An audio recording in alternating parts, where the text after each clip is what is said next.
Hello and welcome to episode 80 of Adult Music. That's right. Yeah. Big 8-0. 8-0. I hope to reach that age one day. I hope to still be doing this too at that age. Let's hope so. Yeah, let's hope so. We're the podcast with music for the mature mind. On this side is your co-host Russ. And on this side is your other co-host, Mike. Well, it's been a little bit of a sad week. Last week, or in the previous weeks, we've had to play our necrology theme, and I guess we're going to have to do it again this week. Yeah, well, last week we had a week off, and then the week before that we had 3 jazz deaths, and this week we sadly have a classical death. So, necrology theme, please.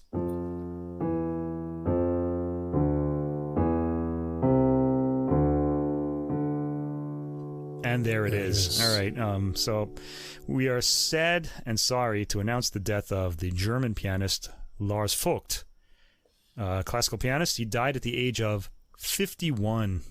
Again, another very young musician has left us too soon, and he died on September 5th. Well, how old was Joey DiFrancesco? 51. It's like a magic age, like it's the new 27, huh? Boy. Anyway, in all seriousness, I don't mean to, lighten the mood, although I'm always uncomfortable talking about these things, I guess.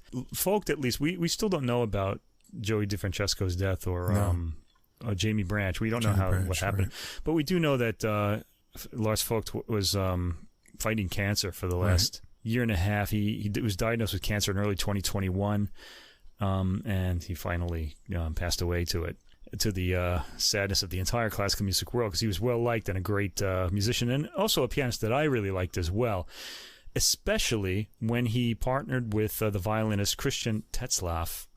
I recommend that anybody listening listen to any duo recording with Christian Tetzlaff and Lars Vogt. There's a Mozart one, there's a Brahms where they do the 3 violin sonatas, and it's a great Schumann one as well. And they did a few trios with Tetzlaff's sister, I think, whose name isn't coming back to me now. Oh God, I can't remember. Tanya Tetzlaff, maybe.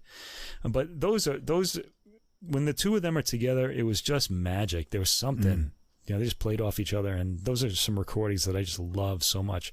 So Mozart violin sonatas, Brahms violin sonatas, and Schumann violin sonatas by Christian Tetzlaff and Lars Vogt. Yeah, it's sad to know that there won't be any more of those recordings being made. They were real magic. Right. And he was great as a soloist as well. Listen to that. I actually preferred him with Tetzlaff, though. But anyway, there it is, our musical necrology for this week. Right. But there's another one we should mention, too. Everybody's aware that the Queen of England, Queen Elizabeth II, died this week. And I want to mention her, too, because she was queen for a really long time. And England positively, or Great Britain, positively flourished musically while she was queen. Now, I don't know that she had anything to do with that. She herself, there are photos of her playing the piano. I don't know how accomplished she was. But there's something about, she was queen for 70 years, almost 70 years, or maybe 70 years. She just provided some kind of stability, I think, that kind of allowed this musical culture to thrive, and thrive it did. Boy, think about the British invasion of the 60s. And, people like Elton John, all this pop music that continues to come out today. She's actually had quite a few songs written about her. Some of them not so flattering. Nice. But some of them were very respectful and things like that. But at least from this point of view, I think that's something we should mention. And now we have King Charles III, and apparently he played the cello. So here we are. If hopefully the British music scene will continue. The 20th century really was a great century for British music, especially the early 20th century in classical music. Right. And then once the war ended, jazz and popular music, rock and roll. England produced some in Scotland too, produced some of the best rock bands. In history, really. So let's hope that continues under King Charles III. Let's hope so. They seem to have a really kind of vibrant jazz scene going in the UK too now. So. Yeah, they do. In the last, 20, 30 years especially. Yeah. But it's been going for some time, really. Yeah. We just weren't hearing a lot about it in the U.S. Yeah. Now with streaming and everything, we can hear, everything as it happens. So, a lot of good stuff coming from there. We've done a lot of British releases and jazz on the podcast, too. So let's hope the patronage of the arts continues. Yeah. Yes, please. We appreciate that. And, we should mention for anyone who listened to last week's episode that your sort of supposition of the overarching theme or progression of one of the recordings was right. Yeah, how about that? It's just a wild guess. Well, I could hear it, though, because of the classical ear. You're generally listening to that line from the beginning of the piece to the end. And I tend to apply that to albums, too, to see if there's any kind of, sort of unity being sought. And I heard it on that album. Which album was that? That was Cliff Corman's Brazilified. And, we got a promotional version of that from Jim Ago at Jazz Promotion Services. And so he put us back in touch with Cliff, who, wrote to me a couple times with information about that. And, your idea was, it starts kind of angsty and then it takes you through some little more relaxing waters. And then when you get to the end, there's a reprise of the first track, except Guadalupe. it's less angsty. That was how I interpreted it. But he wrote to us and said that he wasn't going for that angstiness. He was going for he wanted some kind of freedom. What exactly did he say? Do you have the letter there? He wrote to us. But basically, what the point was that he did have a kind of he had a musical reason for doing what he did because he comes from a time when you recorded thinking of what the album was saying. Right. Not this track generation that comes after us where you posted that comic, right? The kid saying, back in those days, you had to buy the whole album, even the tracks you didn't like.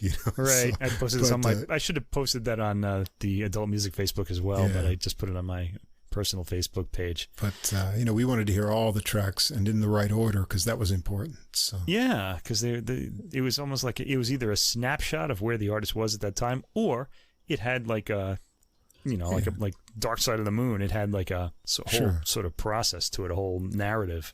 Yeah, and even if it doesn't, tell you a story, it at least takes you on a little journey that was well thought out. So we should fight to keep that in the streaming age.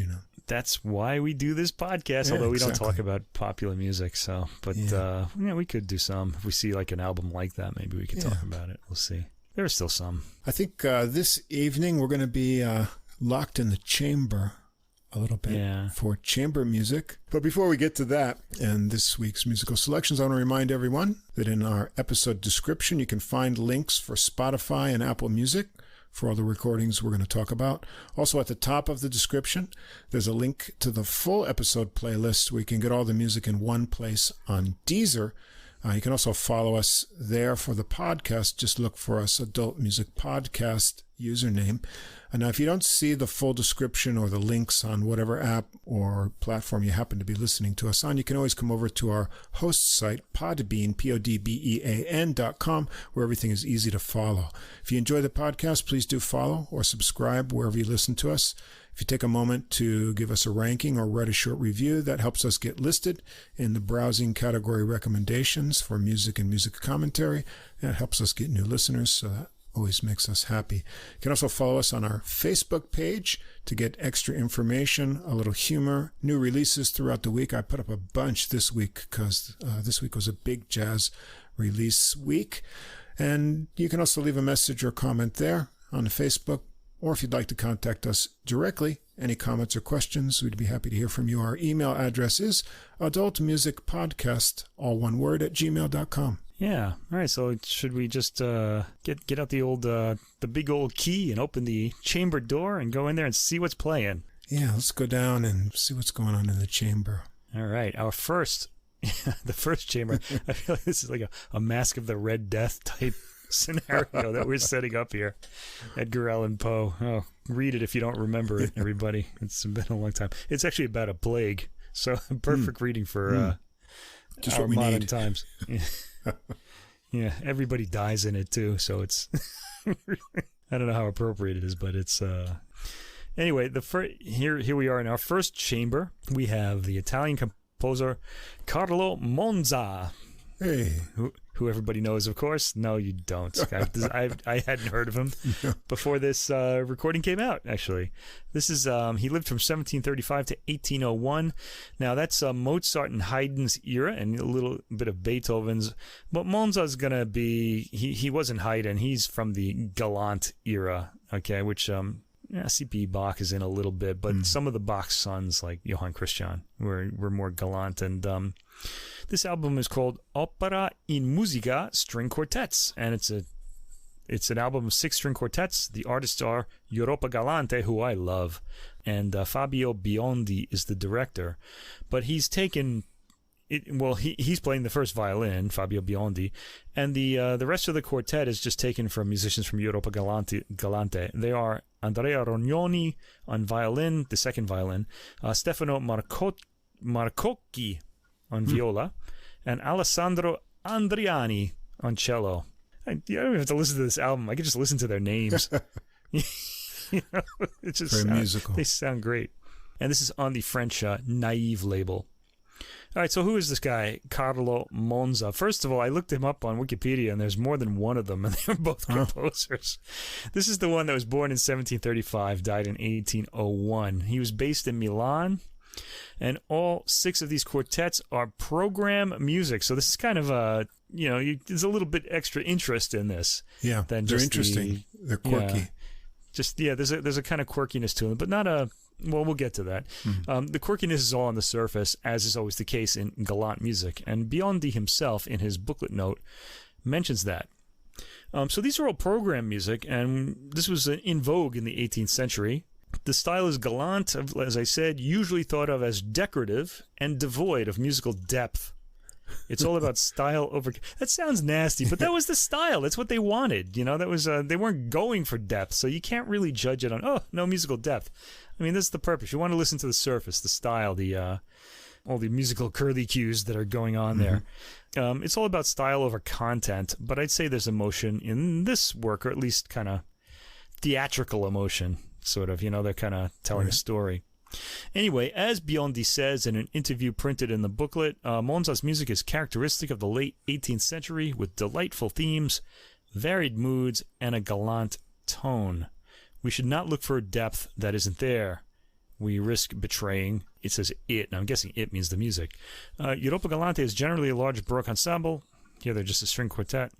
Biondi, by the way, claims he's not completely in the lead on this album because he said that once the quartet was put together, they became a little bit more of a democracy than orchestras tend to be dictatorships. They try not to make them that so much, but with such a large group of people, you really tend to, the conductor winds up making most of the decisions. He may discuss it with the musicians, but. So these are, they're very theatrical, these works, even though they're just string quartets. Anyway, the first quartet, it's in 5 movements in C major, the Amanti Rivali, and you have a really intriguing title there right away, The Rival Lovers. Of course, Italians are going to pick this as a... Yeah, I mean, how many scenarios run through your brain when you hear that title? Maybe some from your own life. The first movement, they all have these... sort of descriptive titles. Not all the quartets, but some of them do. And this one, the first movement, is called Gli Amanti Rivali in Contrasto, which means the rival lovers in contrast or exposed. So they're we get to hear who they are, and we get a lilting opening theme. And this is the first track.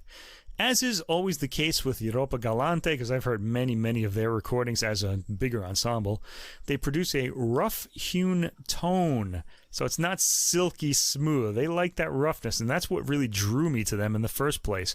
There was something kind of, electric guitar-y, or the kind of energy that you get from like punk rock or something like that in their approach.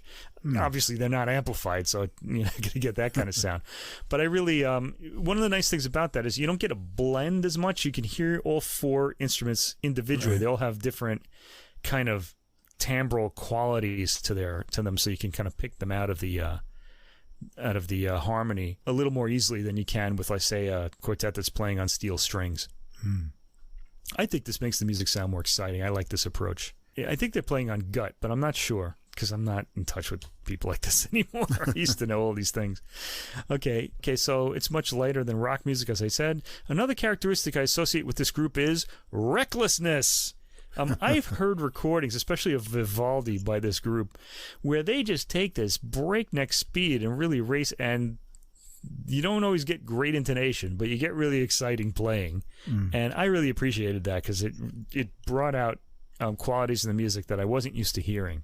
So you think of Vivaldi as, decorum, but not in a Europa Galante recording.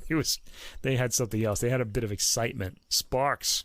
Okay, but I should say we don't hear that quality here. This is not a reckless recording. It's actually fairly careful. In fact, I would say here they err on the cautious side, though they play with great melodic beauty.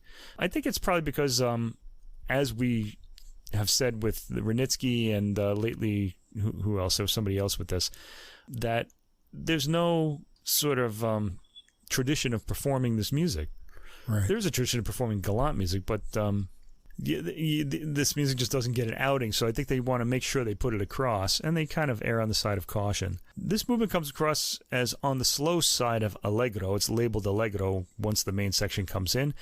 Changes of texture, such as octaves, are made a big deal of. So whenever the harmony changes, they really make sure you hear it. There'll be a pause or some kind of a sudden dynamic change, or something like that.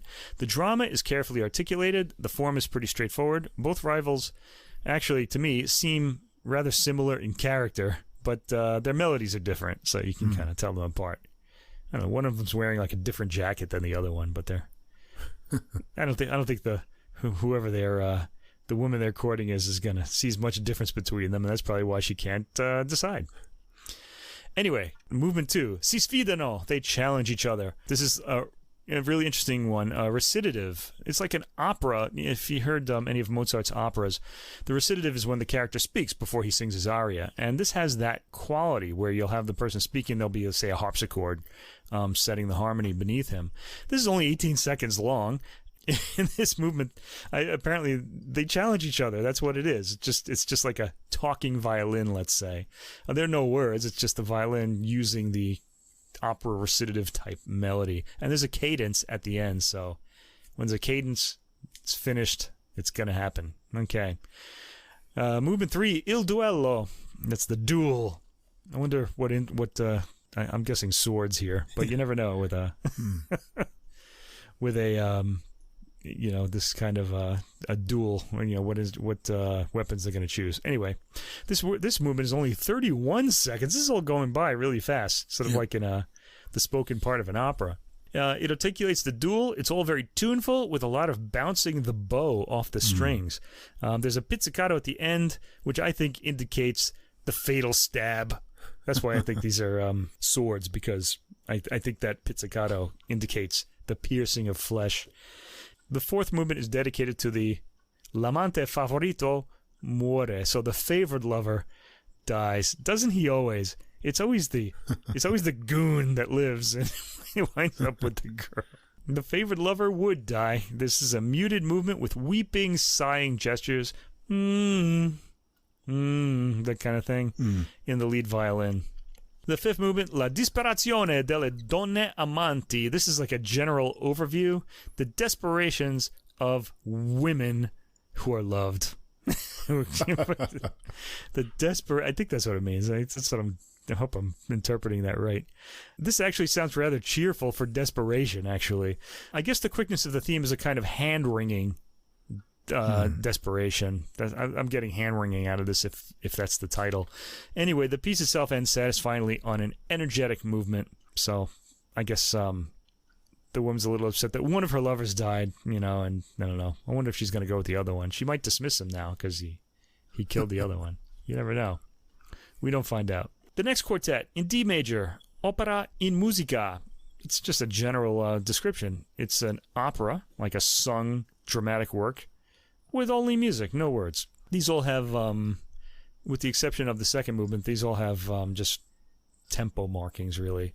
The first one is Adagio to Allegro, so that's going to be an introduction and a main section.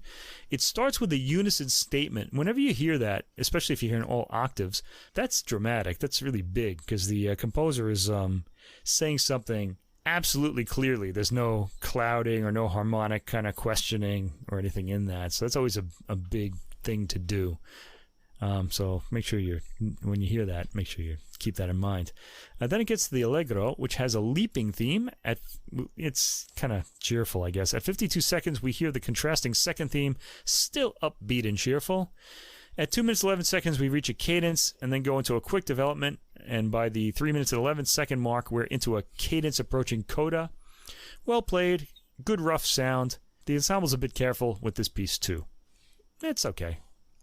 The second movement is labeled recitativo, which is a recitative. It's going to be like a spoken part of an opera. I wrote, this is interesting. The violin plays its melody like it's speaking in an opera before singing a big aria. And then I guess the third movement would be the aria, but it's a rondo. It's amiable sounding, sweet, endearing, immediately appealing. The contrasting theme is sweet as well, with a winding melody that instantly appeals. The rondo theme comes back, and the second time is the last time we'll hear it. It's very short. Usually the rondo, you'll hear it at least 3 times, the theme, but with 2 departures. But here, there's only 1. It's really just a ternary form movement. Fourth movement, Allegro, is quicker, very brief, at 1 minute and 12 seconds. There is, as is characteristic of Monza, a rhetorical pause before the final theme regains its motion for its final cadence. And the fifth movement starts with another recitativo. Then we get an adagio to an allegro. I'm guessing the adagio is the recitativo, and then the allegro would be the main section. So we get chords by the rest of the ensemble to add a sense of drama while the violin is speaking, in quotation marks. It cadences at 34 seconds. We get the final allegro, in which all is cheerful. We get some speed here, just as the cadence ending at the first section and at the 2-minute mark. A contrasting section follows with more harmonic variation, yet still relatively high speed. At 2 minutes and 33 seconds, we're back to the main theme. The piece ends with a brief coda and a rush to the last cadence. Good energy, by the way, in this bit. I don't feel like they're being too careful here, but they're never reckless at all on this recording. I would have liked to have heard some recklessness, actually, but we don't get it on this recording. Anyway. Tracks 11 to 13. This is the third work, Quartet in F major, La Fucina di Vulcano. Now, Vulcano is Vulcan. He's a mythological character, and Fucina is a forge. I guess he's an ironmonger. He was the god of fire in Roman mythology, and in Greek his name was Hephaestus. So we know about him probably. Anyway. I guess the story here in this piece is that Vulcano is jealous of Venus, the goddess of love. Anyway, that's the first movement. Vulcano nella fucina, geloso di Venere, allegro. There's a mechanical element to the rhythm in this piece, drawing a musical picture of hammering on a forge. Okay, so that's the mechanical element. He's hammering, he's working. And at 32 seconds, a contrasting weepy tone is introduced, quickly dissipated by something lightly angry. So I guess we're getting his emotions about Venus. He's sad, then he's angry, because he's not getting his way. And then quickly back to the opening workmanlike rhythm. Vulcan laments again at 1 minute and 32 seconds, and quickly comes out of it by going back to work again. I like the effect here of the bow catching the strings and giving a slightly percussive effect as the piece goes towards its climax. I think this is the ensemble doing this. I don't think that's written in the score that way. I think that's their interpretation. They're very creative, the Europa, Galante, and Fabio Biondi. The second movement, Scende Venere e lo placa. So Venus comes down from wherever she's hanging out. It would be Mount Olympus in Greece, but she's Roman here. I don't know where they hung out. But she placates him. Andante grazioso. I don't know exactly how she does that. But a nice chance is taken here by the ensemble playing the opening absolutely without rubato, which sneaks in on the repeat of that material. There's a lightness and elegance to this movement, drawing a picture of Venus. And I think that's all it is. It doesn't sound like they're getting it on or anything. I think she's just kind of saying, there to him. Okay. That's what it sounds like anyway. The third movement, you're not going to get anything lacking in decorum in the Galante era, please. Anyway, the third movement is called Lo trasporta seco all'Olimpo. So she's still on Mount Olympus. Okay. I guess the Roman gods all lived on Mount Olympus too. They're the same, but I mean. Yeah.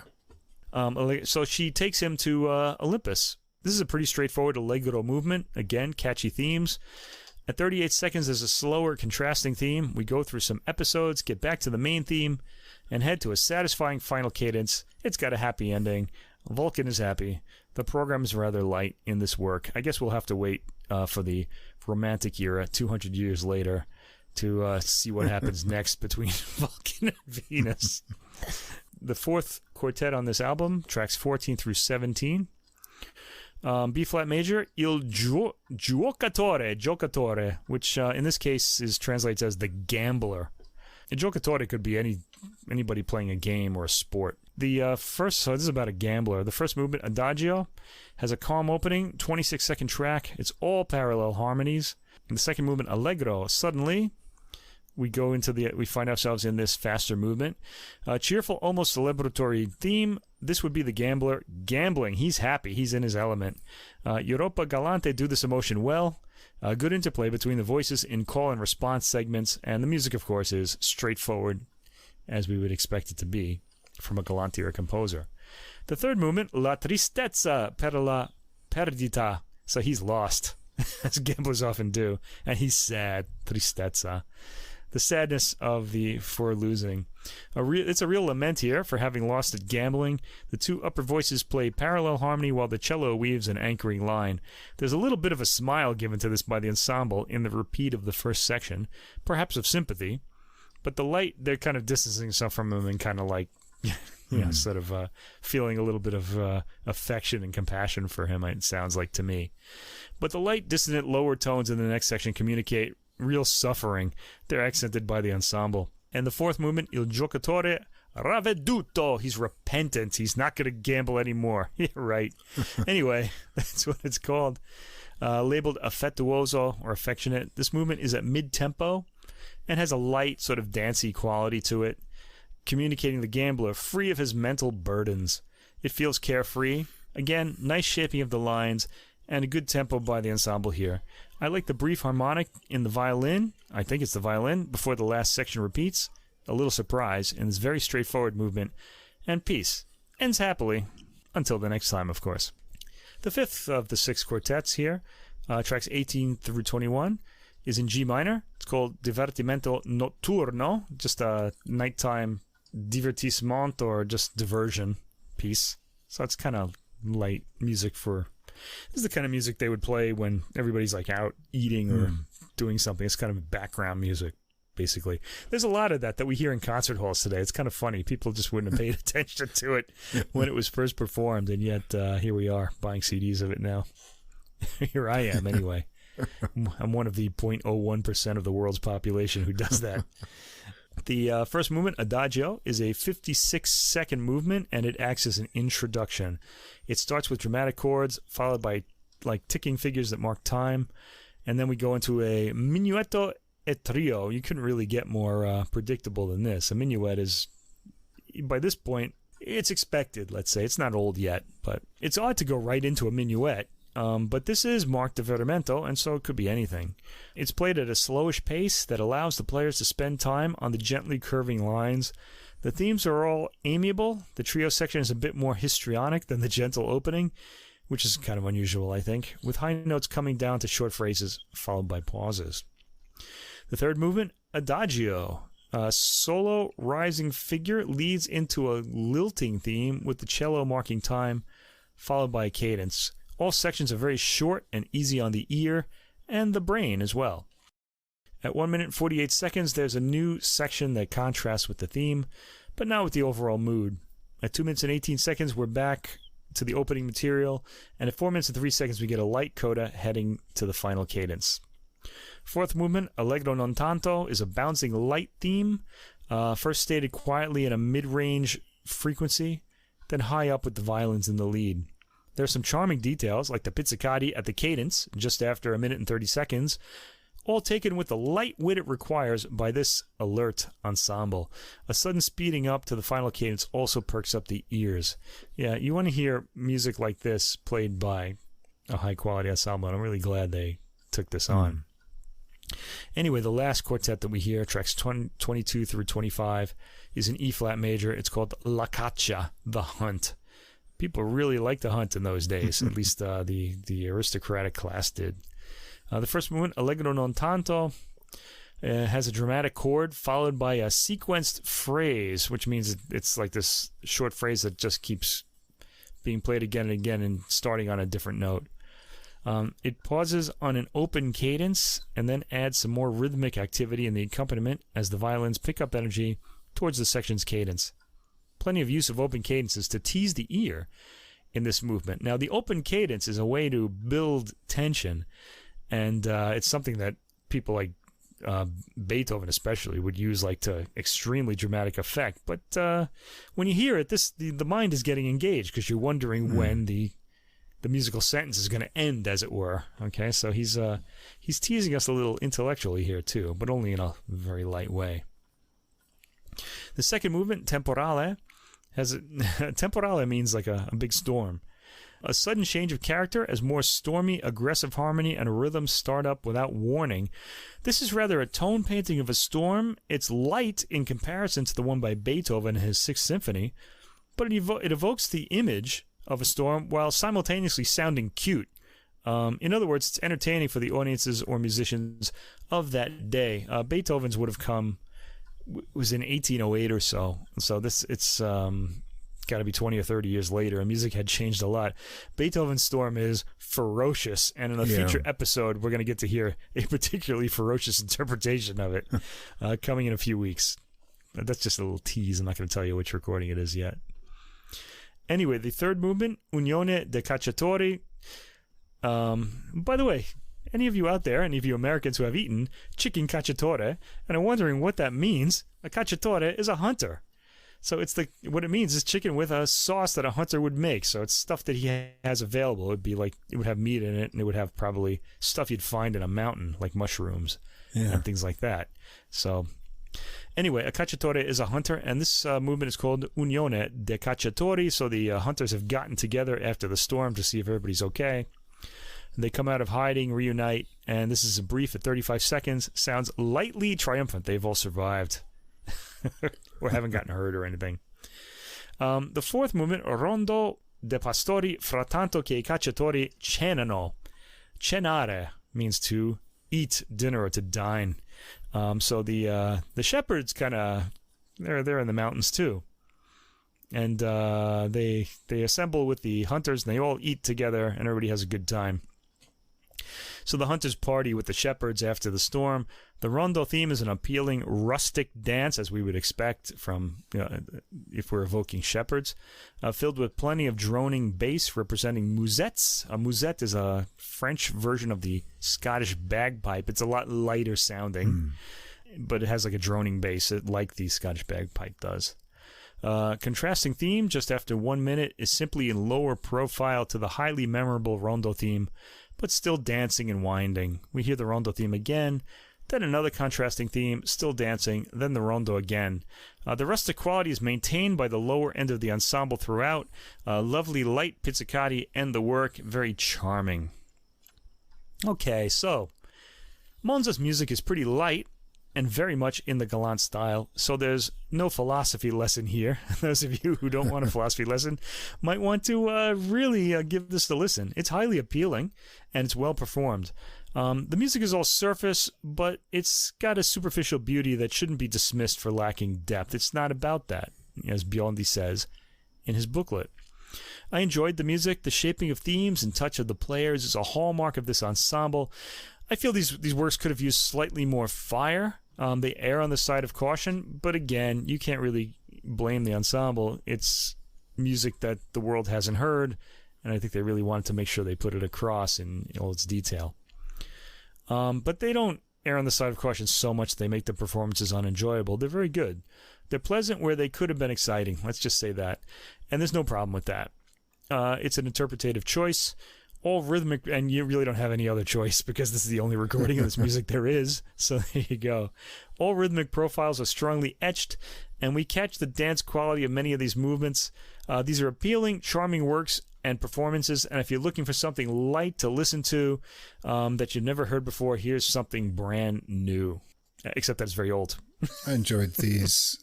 I find Galante music has some quirkiness to it It's similar to Baroque music, but it has a little bit more kind of, unexpected things, license taken with it. And so I like that in general. Here, the shortness of the movements and the many contrasts grab your attention. Like, what? Right. That's over already, and then we're doing something completely different, matching this sort of really surprisingly short. Yeah, these program ideas. So that's fun. One thing I picked up on is the use of cello in a rather kind of percussive way in these compositions, which is kind of interesting. And then the contrast between the movements. I thought the performances, as you say, they may be a bit cautious, but they're enthusiastic enough, and they bring the energy in the compositions across well. So I found it kind of interesting and entertaining to listen to. Okay. Next, the classical music recording of the week. I think we agree with this, right? Yeah, this is a nice discovery. This is amazing. Yeah. Is music by Ferdinand Ries, piano trio and sextets, performed by the Nash Ensemble, and this is on the Hyperion label. That means you, listener, have to buy it. Or you could sample it on the Hyperion's website, because they don't put their music on streaming services, as we've mentioned many, many times before, and as we will be mentioning in October and November too, because I know they have some great recordings coming out this autumn. This is one of my favorite music labels, and it's a shame that I can't share this with people. But on their website, you can get 30-second sampling of these. It's not enough, though. Another thing, I mentioned the Nash Ensemble. I'm going to mention all the musicians as they come up, but I really want to also mention recording engineer Oscar Torres, recording producer Andrew Keener, because this is a fantastic sounding recording. Yeah. Really comes up beautifully. And the music itself is played in an exciting, kind of fairly aggressive fashion too, but not too much. It's perfect, really. So good. Anyway, who was Ferdinand Ries? He was a student, assistant, and a de facto agent of Beethoven. So he's associated with Beethoven. We actually owe the Ninth Symphony to him, as he secured the commission for it on behalf of the Philharmonic Society of London in 1822. So no Ries, there probably would have been no Ninth Symphony written by Beethoven. How about that? Well, maybe somebody else would have picked it up, though.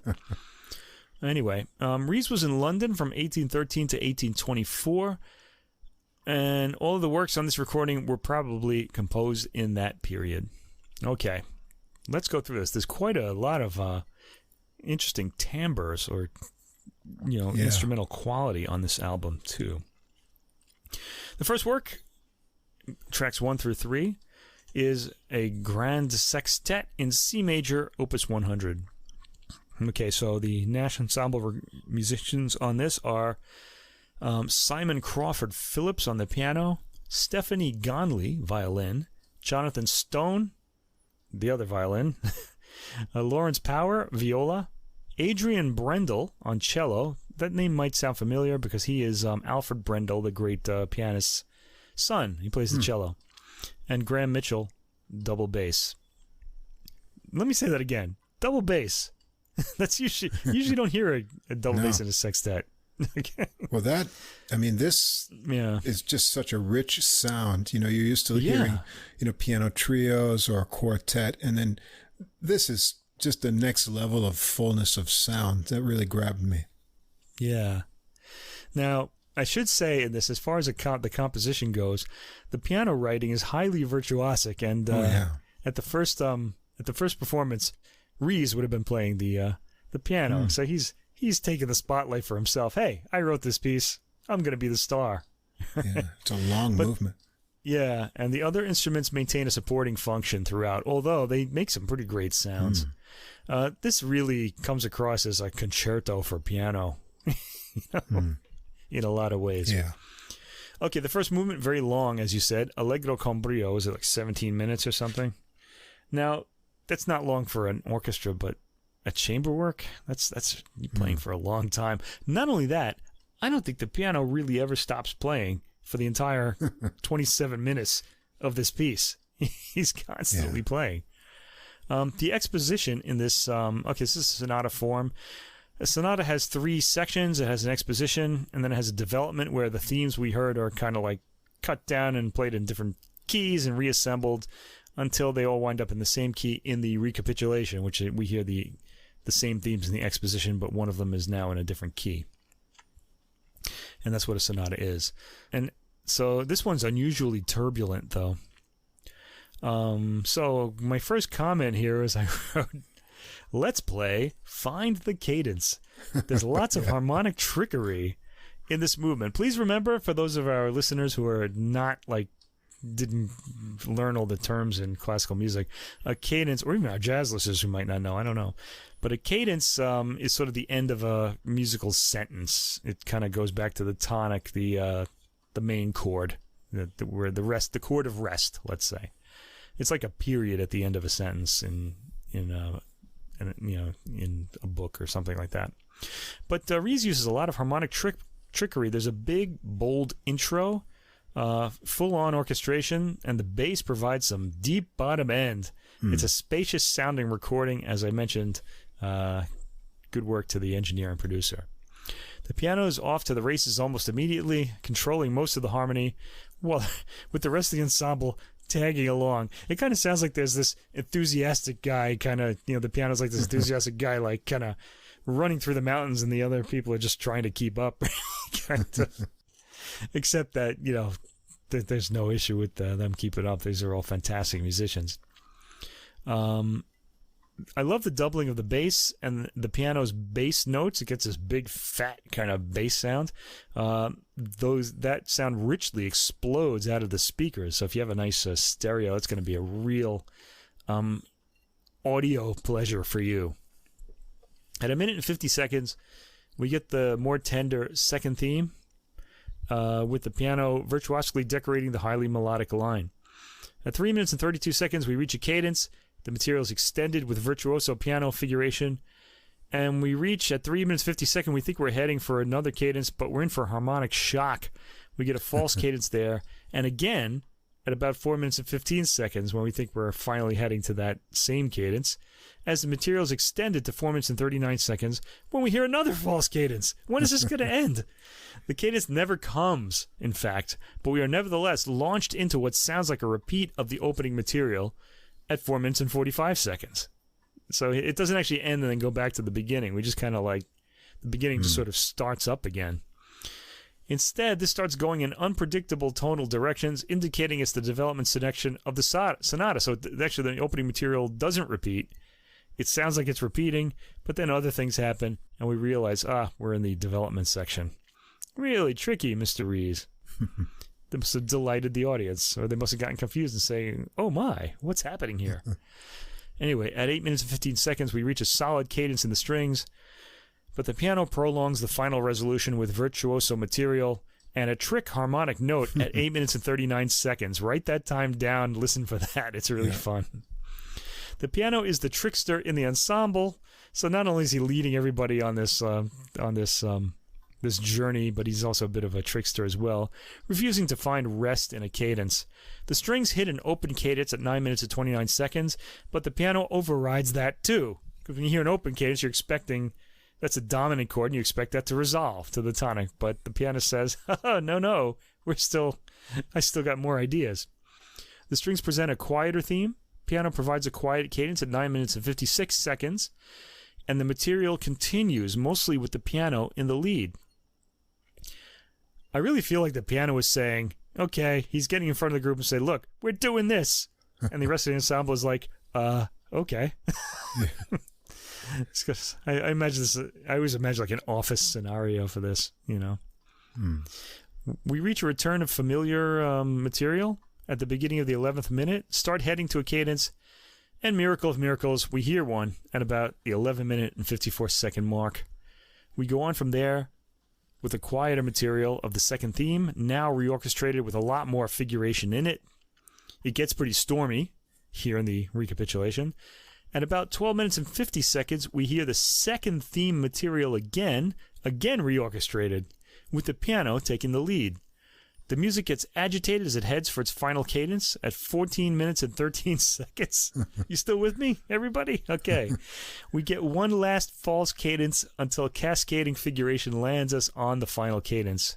This is an interesting movement harmonically and excitingly played. The piano really stands out, as it was written to do, but the piano playing of, let me get this guy's name again, Simon Crawford Phillips is really great, and all the instruments are well captured by the recording. In fact, this is an exceptionally rich sounding recording, as I said earlier. Okay, finally we get to the second movement. This is actually a familiar theme. The main theme is from the Irish air, The Last Rose of Summer, and then it's followed by variations on that. The piano gets a lot of airtime in this movement too. He plays a lot of figuration and cadenza-like material in the first minute. So this is like his little spotlight moment. And at 1 minute and 8 seconds, he gives us the theme, the Last Rose of Summer theme, accompanied by simple arpeggiated triads in the bass. The rest of the ensemble just provides harmonic support. Once the variations start at the beginning of the second minute, the piano is still in the lead, providing all the twists and turns of the melody. I always wonder what the other musicians thought of this back in the day. Well, maybe they're just happy to be playing. If they're getting paid, they didn't care, probably. At 3 minutes and 20 seconds, the strings get a chance at the lead melody, but we're back to the piano at 4 minutes for a quick virtuosic variation in triplets. The piano plays ominous accompaniment as the strings sigh out the theme towards the end of the 4th minute. The last variation features the solo piano playing with lots of decoration at the beginning, then the strings come in with imitations. Third movement is labeled Adagio-Allegro, so that's going to be a slow introduction followed by a faster main section. The ensemble forms more of a collective than the previous two movements here, which were dominated by the piano. And this main section is a rondo. It's got a chirpy theme.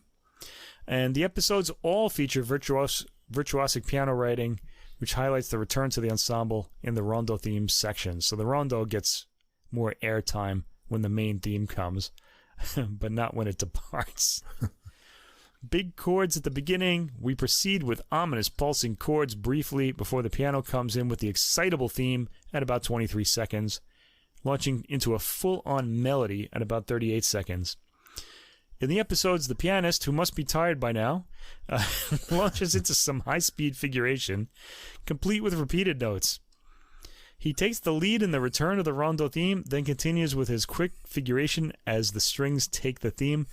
The next theme has a folk-like quality to it. It breaks up into jerky chords, and the rondo theme returns at 3 minutes and 10 seconds or so, a bit more languidly this time. For the next contrasting episode, the piano produces some solid piano flooring in its accompaniment to its own themes. The rondo returns in the 5th minute with some flourishes from the piano. All is good-natured, high spirits at this point, and it ends that way. All right, so this is a pretty one-sided work as far as the piano goes, but it is exciting. It's a really exciting, and the piano playing is exciting too. I also like the low frequencies as the double bass provided, giving the audio a rich sound. This is a really impressive piece that won't be bettered in performance anytime soon, so make sure you hear it, I would say. You want to say anything about that before the next one? Or?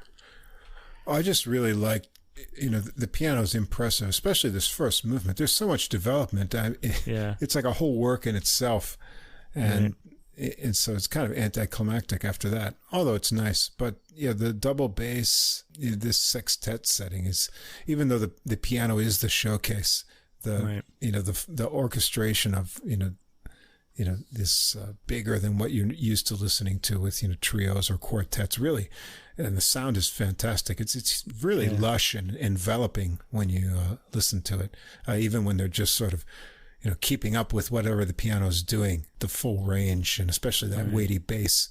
Really, it's engaging and exciting, sonically and musically. So I really liked. I wanted to hear more sextet after this, but I couldn't find any. So. Right. Well, there's another one on this album coming later, but and completely different timbres. Yep. So you might be thinking, you just heard 28 minutes of this recording, and if you're saying more, please, as I was. No worries. There's plenty more to come. Yeah. This is a pretty long album. I think it clocks in at about 78 minutes, so it's like the full length of a traditional CD, although these days they go a lot longer than that. I've got a few that go up to 88 minutes. I don't know how they do that. Anyway, Introduction. The fourth track is a one-movement work called Introduction and a Russian Dance, Opus 113, number 1. This features Adrian Brendel on cello and Benjamin Frith on piano. So we have a new pianist this time. The Russian folk melody is built into a piece of art music in rondo form with a thirds-based tonal plan. The cello has the opening upward-moving theme. After the richness of the double bass in the previous piece, this can come across a little hollow sounding, but that's not the fault of the excellent recording, and the ears adjust. We're just missing that depth this time. It's just the programming. I guess you had to back off a little bit. The cello's theme is heartfelt and beautifully played by Adrian Brendel. The Russian Dance starts just after 2 minutes and 30 seconds, and it's articulated fully by the piano. The cello states it next with umpa rhythm by the piano. Dun dun dun dun dun dun, that kind of thing. There's some serious virtuosic figuration from the piano. Remember, Ries himself would have played the piano part, and he gave himself a lot of time in the spotlight. I'm really enjoying the crystalline recording quality of the piano's top notes, especially. Gorgeously executed and captured, the Rondo Russian Dance theme returns in the 5th minute, and we're off to a section in a minor key next. The rondo theme returns. We get a bit more figuration before the final cadence is emphatically reached. So this work is over when it's over. Tracks 5 to 7, we get a piano trio in C minor, Opus 143. This features the pianist of the sextet that we heard, Simon Crawford Phillips. And then we have Stephanie Gonley, again from the sextet, and Adrian Brendel, who we heard on every track so far, on the cello. This heavily recalls Beethoven's music, this piano trio. Beethoven actually complained that Ries imitated him too much. But I have to say, I wouldn't agree, as if you heard the sextet, the very first work. It doesn't really sound much like Beethoven, although it does sound Beethoven sort of inspired. I mean, the bigger bones writing is definitely in there. Then came in the classical period of Mozart and Haydn. All right, so anyway, we go into this piano trio. The first movement, this is track 5, Allegro con brio. This is a story of two characters, as in Beethoven. It opens with a tempestuous C minor theme played predominantly by the piano. Then a more lyrical theme arrives, played by violin and cello. So the rushing piano figure sounds a lot like the opening of the Waldstein Piano Sonata by Beethoven, but it's more heavily played here, and purposely so, with a lyrical string interlude between. A full cadence is reached at 45 seconds, and the music immediately goes on, a la Beethoven.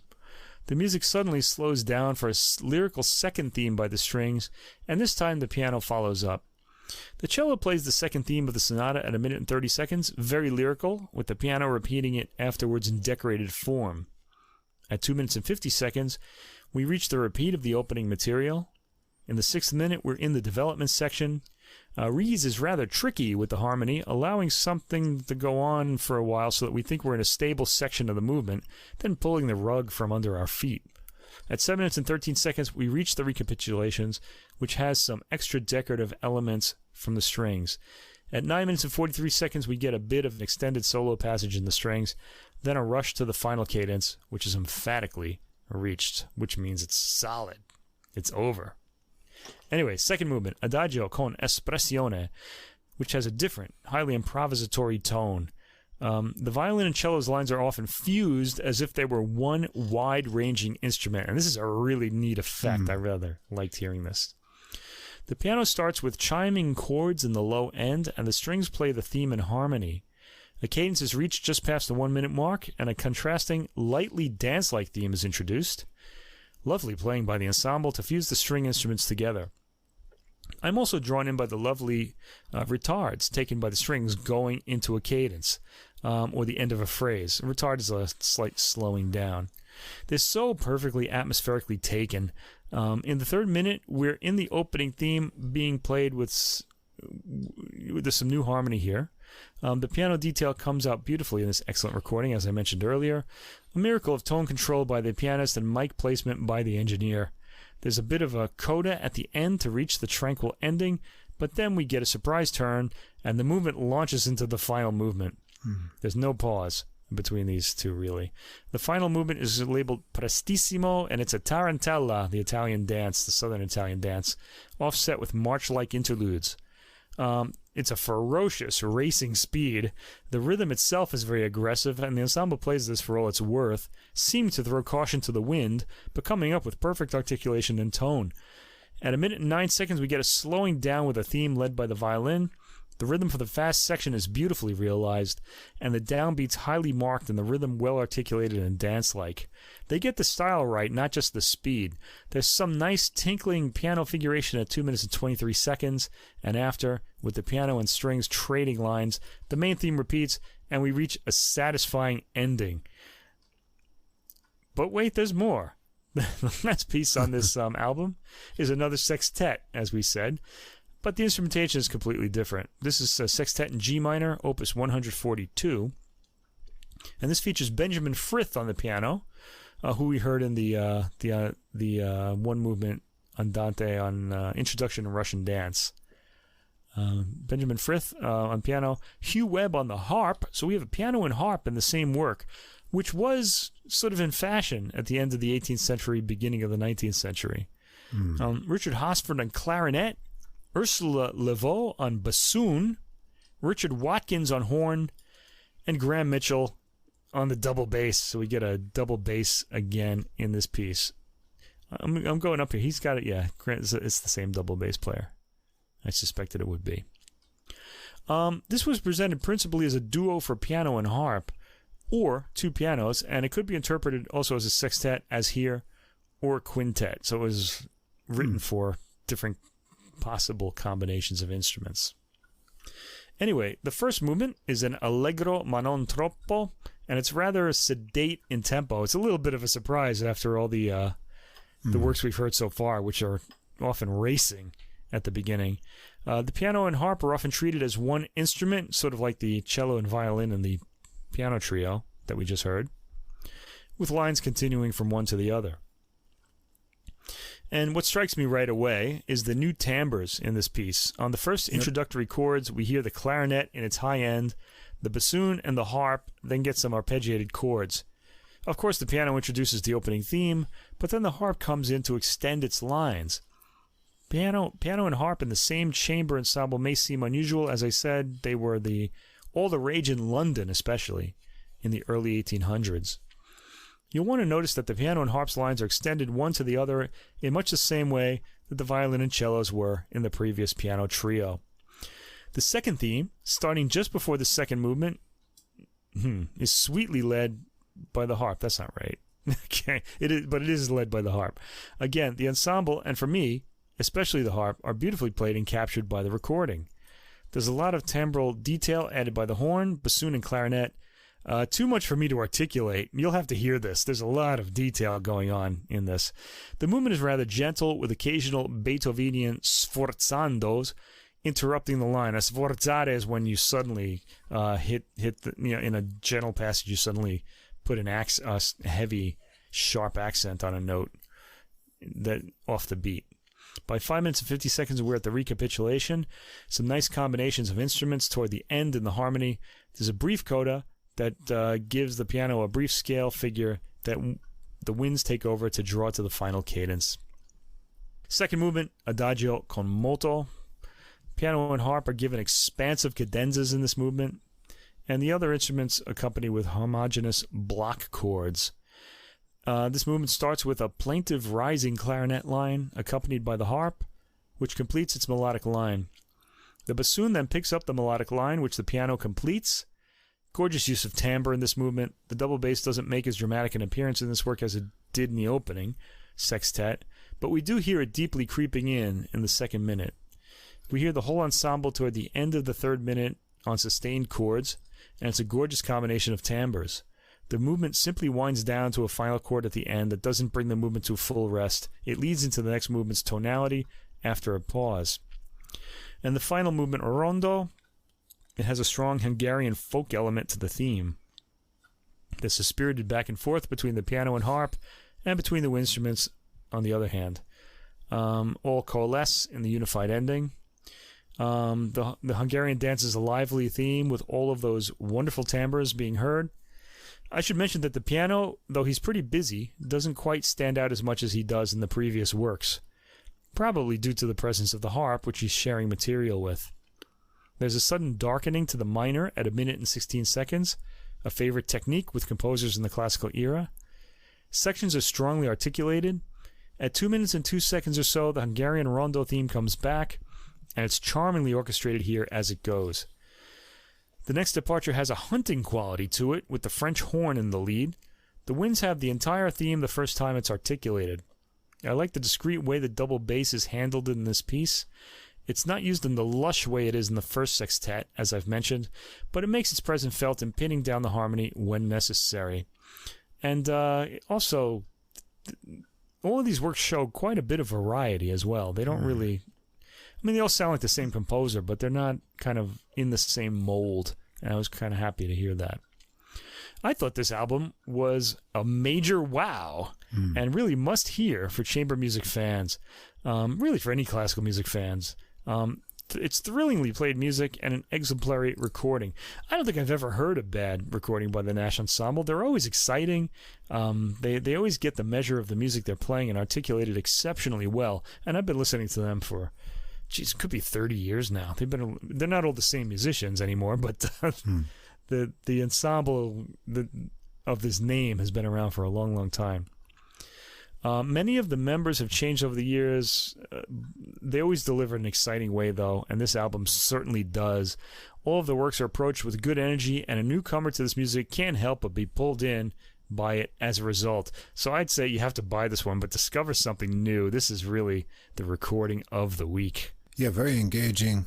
The sextet string parts are, as I said, it's lushly orchestrated into, this great setting for the piano. And both the sextet and the trio have this really long and developed first movement to them that has a lot to discover. Just in that one movement, all the things that are happening.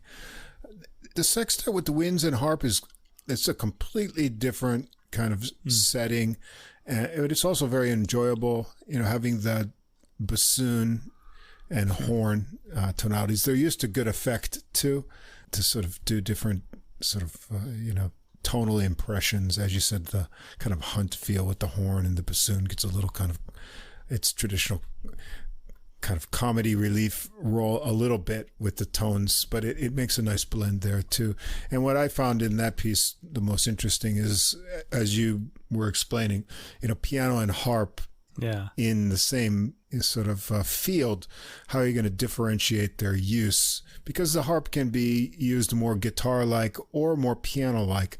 And here it's definitely used more piano-like. There are a few cascading kind of, harp stereotypical figures, but I like how he balances out the use with sort of the overlapping areas of what piano and harp can both do, and so he sort of gives equal weight to that. And overall, on all the pieces, the piano parts are virtuosic. You can tell that he was writing, imagining himself playing these, and as a result, they're interesting. You can imagine they were a real thrill to play, and Hyperion makes it all just a great experience to listen to with these great sonics on the recording. So this was a discovery for me, and I'll probably keep listening to this a few more times at least. Yeah, this particular album is going to get a few more outings. I especially like the C major grand sextet. Yeah, that's my favorite. It was a great, work to get us started. Really fantastic. Okay, so my last classical work tonight is sort of a bit of a greatest hits album. It's called My Paris, or maybe My Paris, depending on how you want to say it.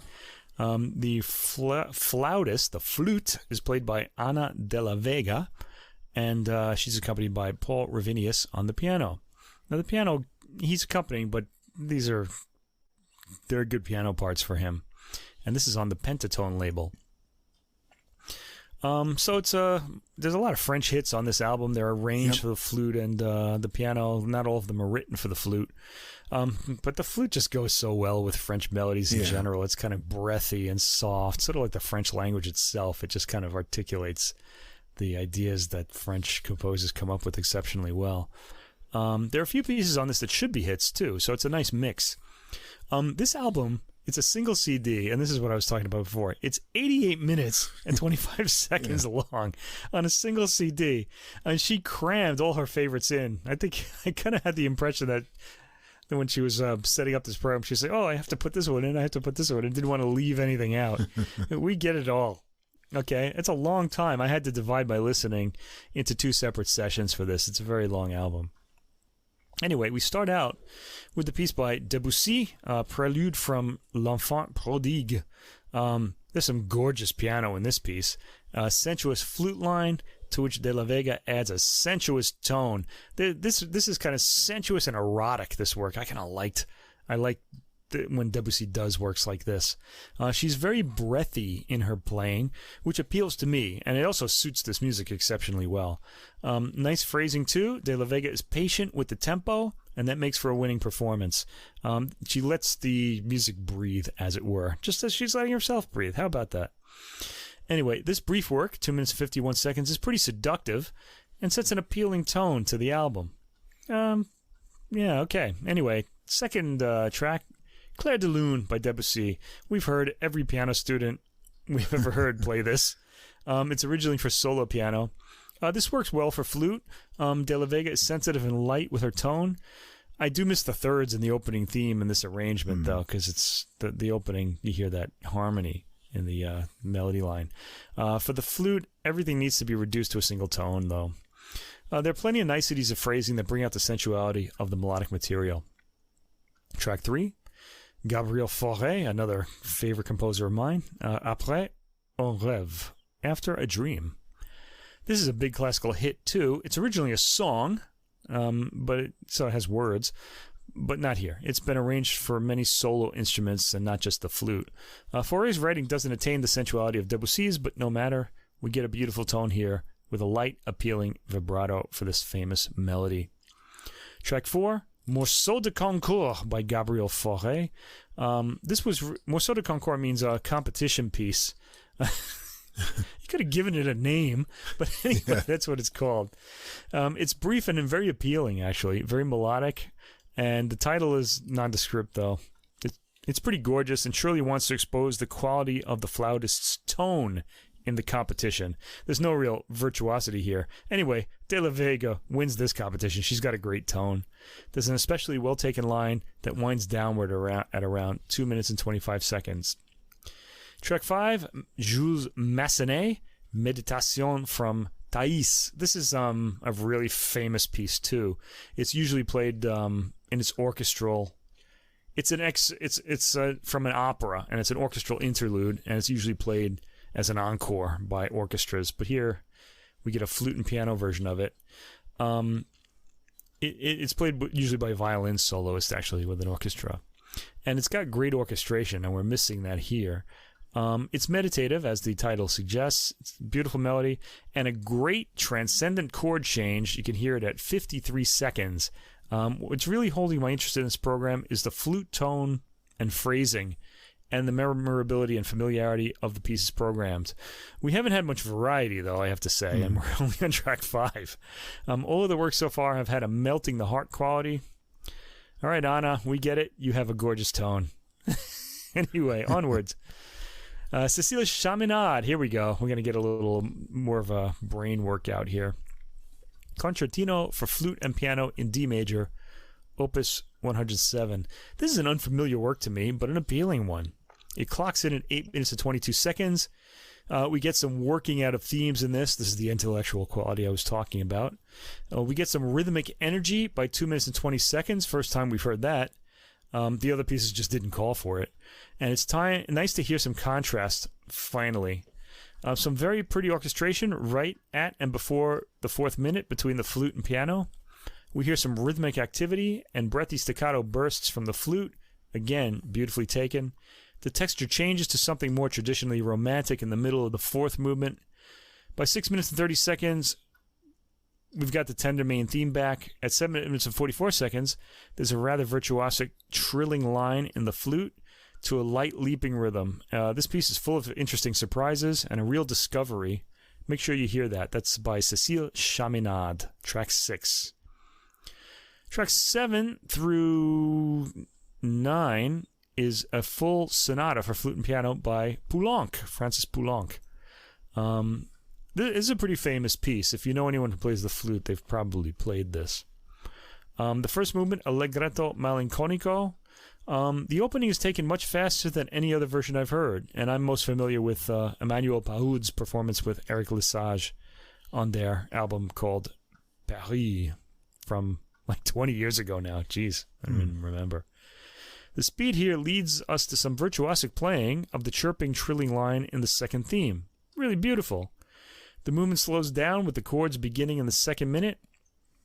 At 3 minutes and 25 seconds, we hear the recapitulation with the first theme repeating. It actually sounds a bit slower now, but that could simply have to do with the way the movement has been shaped. It's an interesting, appealing interpretation, a little different than recordings from the past, and I think that's what you want. You want to make your mark on this famous work. The second movement is labeled Cantilena, assez lente. A ponderous tempo is taken for the slow movement. De la Vega is still getting a beautiful tone, but is reining it in a bit for a kind of austere feel in this movement. There's not much vibrato in the tone, only at certain points when emotion is called for. There's a nice quickening of tempo at 2 minutes and 30 seconds for a new section, and a dramatic outburst at 3 minutes that quickly subsides. We start to get a more ominous feel from the piece at this point. At 3 minutes and 35 seconds, the opening theme repeats, and we go to the end. Third movement, Presto Giocoso, a very dancey, rhythmically vibrant movement. Here, the loudness of the piano and flute betray the rather large size of the space the recording was made in. There's lots of room reverb, but not so much that detail is obscured. And that's a relief, because the rhythm and excitable feel of the movement is well caught in this performance. There's some virtuosic trilling in the middle of the fast scale lines by the flute. Very impressive. At 1 minute and 43 seconds, we get the slower middle section. At 2 minutes and 16 seconds, the flute gets a brief recitative line, then continues its declamation over soft piano chords. At 2 minutes and 55 seconds, the circus atmosphere resumes, and at 3 minutes and 6 seconds, we're back to the excitable main melody, which we ride to the rather inconclusive ending. Moving on to track 10, a piece by Maria Theresia von Paradis. I've never heard of this woman, but she was born in 1759, died in 1824, so she was a contemporary of Mozart and Beethoven. And Ries. Anyway, this is a piece called Sicilienne, so it's got that Siciliano rhythm. We're back to the musical bonbons again, to help relieve us of the more intellectual but no less appealing material that Chaminade and Poulenc provided us with. The Siciliano rhythm is slowly played, and the flute spins out a flowing melodic line over it. We've got De La Vega's beautiful tone in full force here again. She floats the melody over the gentle half-note, quarter-note rhythm of the Siciliano. Lovely lyrical piece.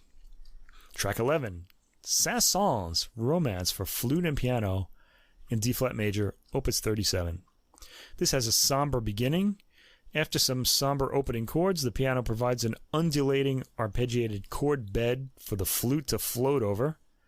Saint-Saëns gives the flute some eloquent solo moments at the second minute, ending this with a trill flourish. Then at around 2 minutes and 45 seconds, a new section begins, with the piano playing gentle chords, while the flute coaxes the listener above. There are some lovely turns of phrase in the third minute. After 4 minutes and 30 seconds, we get a repeat of the beautiful theme, leading to a lovely light ending on a vibrato-heavy final note on the flute.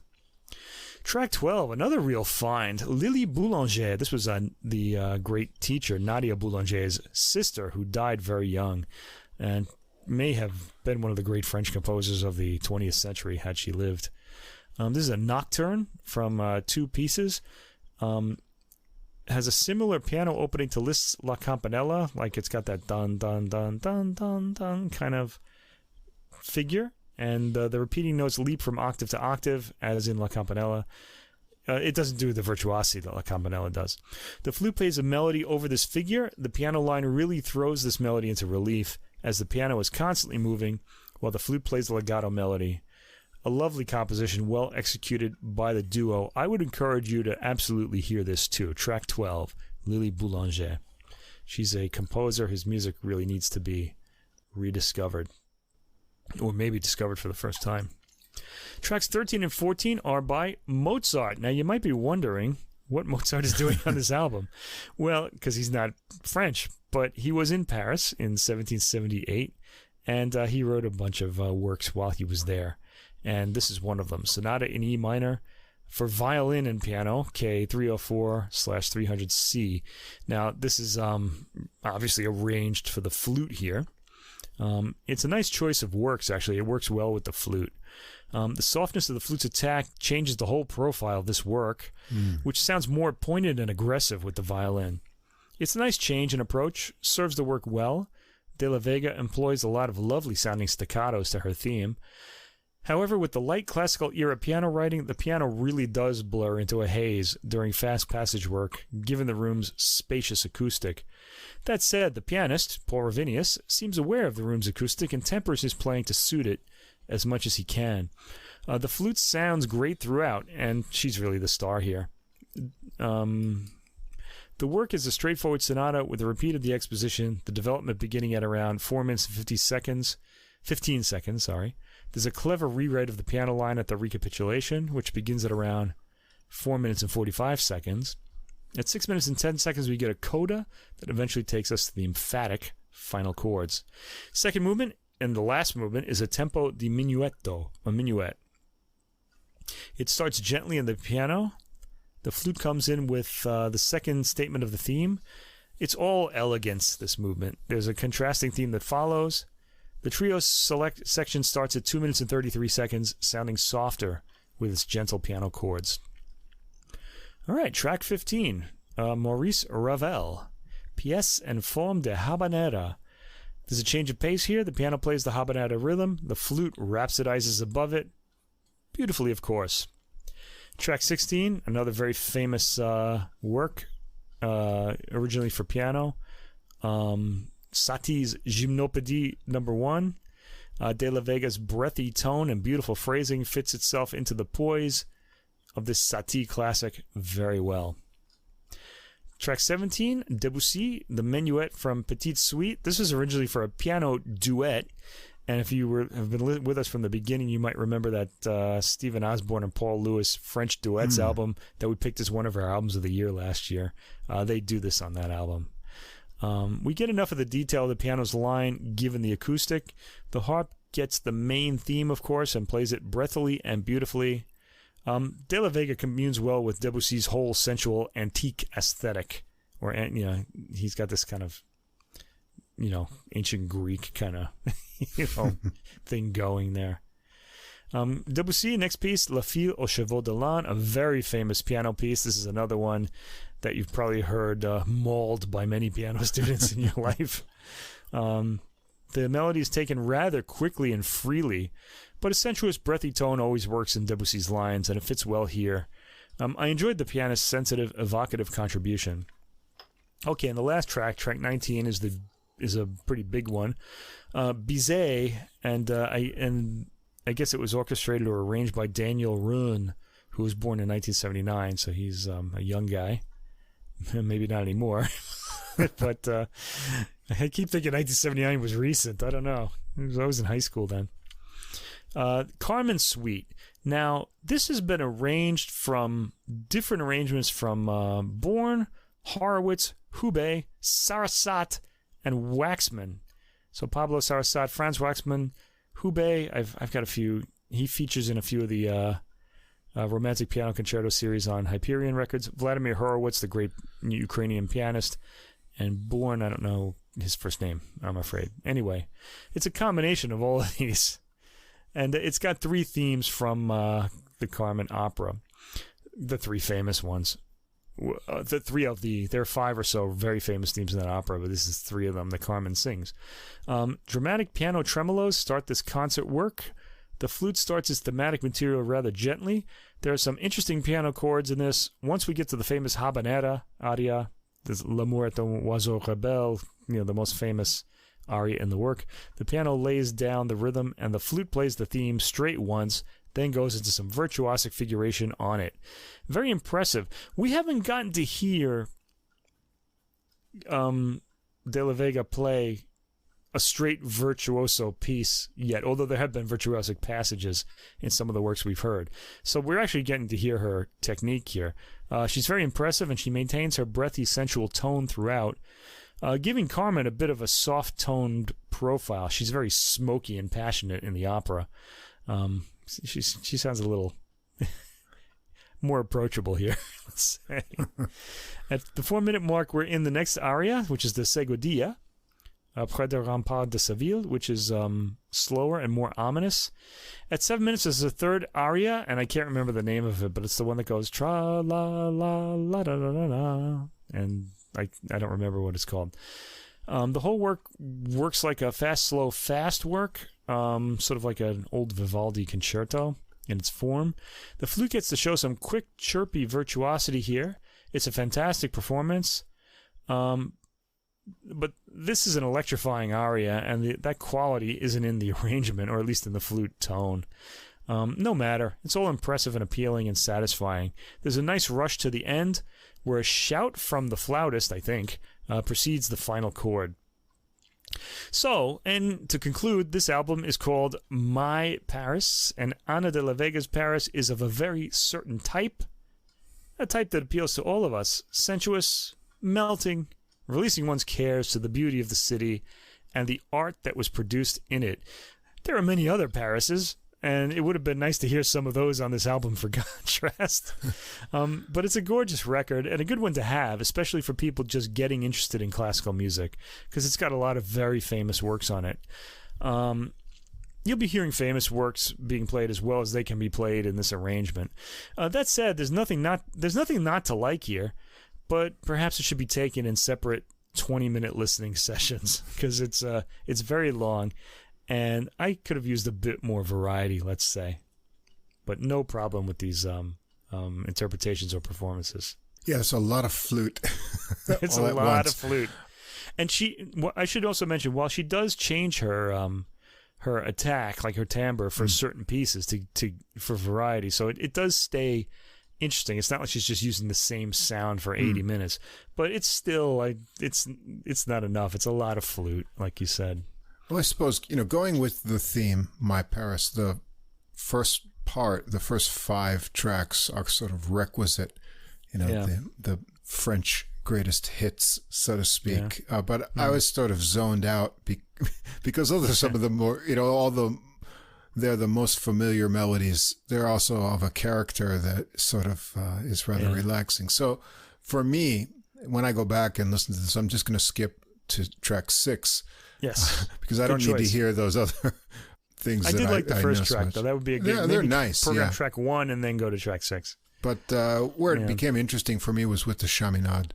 Yeah, that was a good piece. Good piece. It shows off a bit more of her, virtuosity, and it was something new and fresh for me. And that continues into the Poulenc, more engaging and virtuosic kind of things. And from there on, I was more engaged with it. So the program improves there with some more exciting and engaging numbers. So, break it up. It's a long recording regardless. The sound, it's a bit echoey for my tastes in that room, which has good acoustics. Works especially. I would have maybe preferred it to be a little bit more closer mic'd so that we could still get that nice reverb, but get a little bit more sort of immediacy in the tone of the flute and the piano too, because sometimes, depending on the sustain that's going on, it sort of seems to be getting really atmospheric in that room. It's not bad, and you don't lose the detail.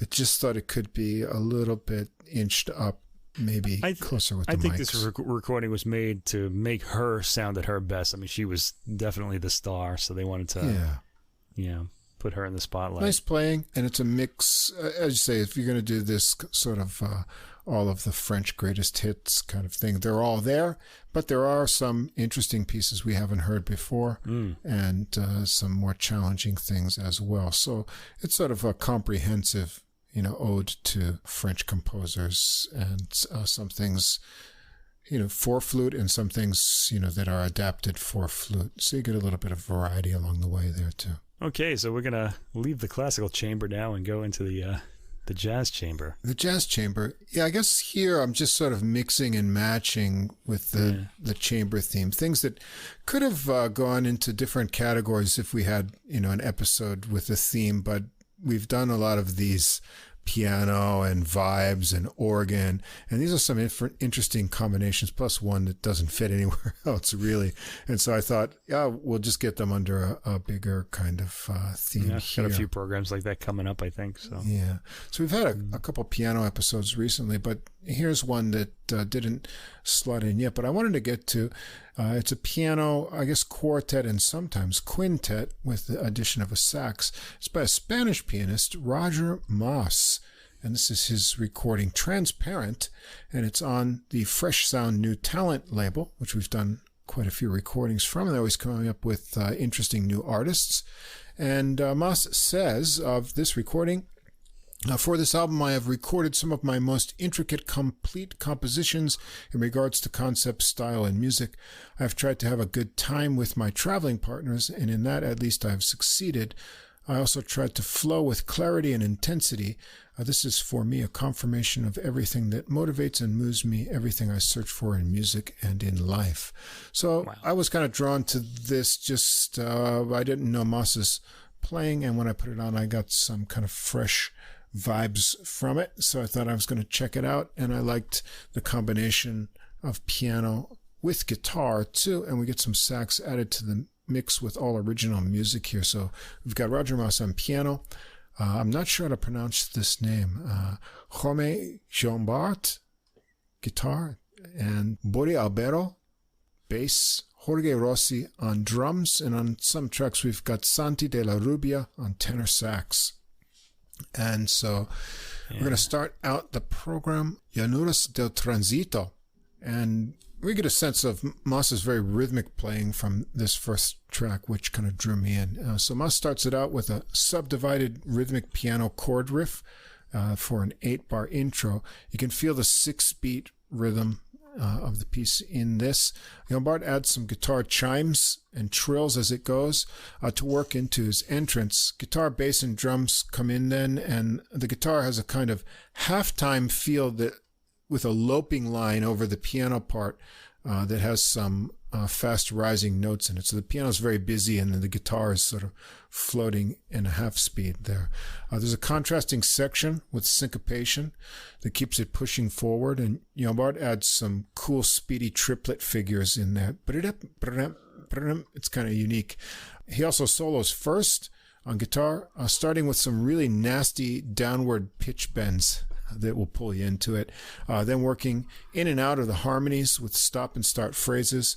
I like his clear attacks and hints at bluesy ideas. Rossi is beating out some hard cymbal accents underneath that. Jombart ends with some cool trilly ideas and an upward run. Then Mas takes over with an intense solo of punctuated rhythmic lines, tumbling figures, and hammering chords. It builds to a big climax. Things settle down a bit for a little bass work from Albero before heading back around the melody. Track 2, Sora y Escuma. This tune has crossing lines of guitar and right-hand piano and bass and left-hand piano together. So it's kind of crossing over, intertwining effect. That movement kind of disguises the meter, but it feels like it's in a 6. Rossi keeps a steady beat sounding like one brush and one stick, maybe getting a mix of hits there. The next section has some interesting cross interplay with descending piano figures and rising bass. Some weaving piano and guitar lines work into a piano solo from Mas. He plays with fluid but punctuated phrases building upward over the chords. The gaps and accents lock in tightly with the drums and bass.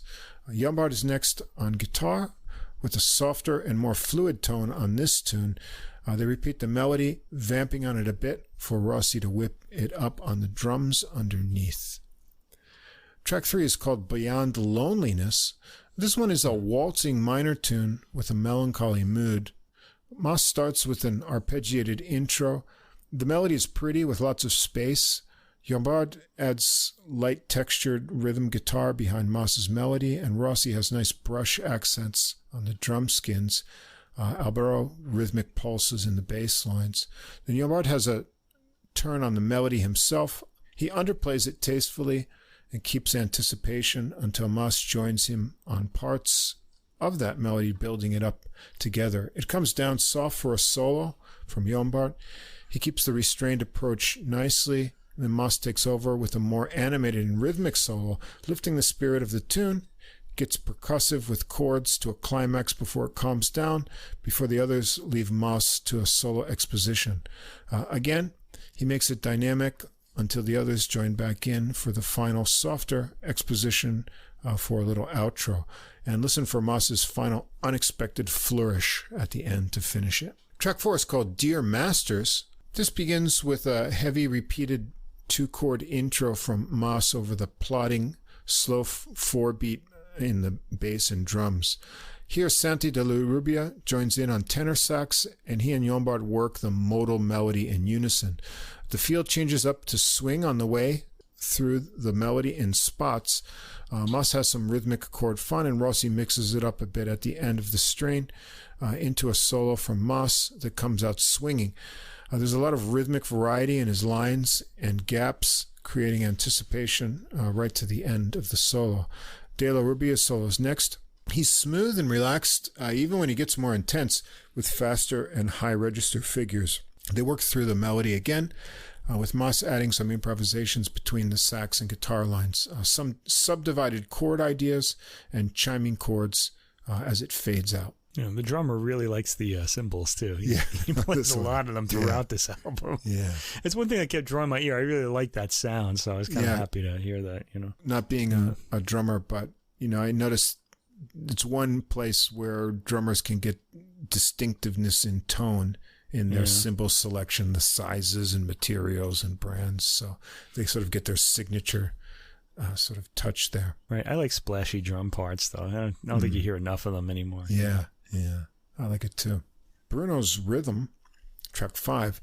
This one has an ostinato bass and left-hand piano figure that form sort of a bass in the intro for a shared minor melody line in the sax, piano, and guitar. It changes to a lighter major tonality in parts of the melody. The next section breaks up the rhythm for bass, like a bass and drum figure, and drum hits underneath before it turns lighter again. De la Rubia lifts out of it with a free-floating solo. The mood alternates happy and tense over Mas's bright and then dense chords. Mas solos next, letting chords hang with choppy and heavy rhythmic figures. It returns to the intro vamp, and they go through the melody again, and it gets lighter as the guitar and piano continue, and then slows to a sparse ending. Track 6, California Sunset. It's a song with a very syncopated pushing melody line on Jombard's guitar. Mas has little answering phrases and chords, and there's interesting bass movement below. Rossi keeps the tight brush slaps going on this one too. The meter is hard to figure out here. It's like a combination of 5/8 and 6/8 measures. I don't think it's 11/8 though, but sometimes it could be. Mas solos first with tight rhythmic phrases. It goes into 4-beat, but the accents change up the feel of the movement a lot. Jombard solos next. He keeps it tight here with springy phrases. Then they go around the melody once more with some vamping chords from Mas and a stretched ending strain. Track 7, El Salvatore. A bass and piano ostinato figure started out with offset right-hand piano chords. Jombard comes in with a melody line doubled by Mas in the piano. The bass figure rhythm stays the same, but it changes up the pitches with the harmonic progression. There's a rhythmically contrasting B section, and they go around the melody twice. Mas is the first to solo, starting out with little rhythmic figures and choppy chords. As he goes along, he ties his ideas together more and adds some speedy runs, working into percussive ideas, higher notes, and then heavy chords. Jombard has a playful solo with some bouncy and trilly figures, percussive picked figures, and some more pitch bending in this one. They go back to the original rhythmic figures, moving around the chords without the melody once, for Rossi to get some drum work in. Then he drops out when Jombard and Mas bring the melody back over the bass line, but he joins in the B section. They end it with the ostinato into a little piano variation. Track 8 is Musical Ratios. Mas starts it out alone with some splashy chords in rubato but jumpy fashion. He adds some rolling figures and bass lines. The others join in, and it gets a slow beat from Rossi under the melody line on Jombart's guitar. The second section has a nice bluesy spot. It gets a steady push from the bass and Mas's accented syncopation on chords.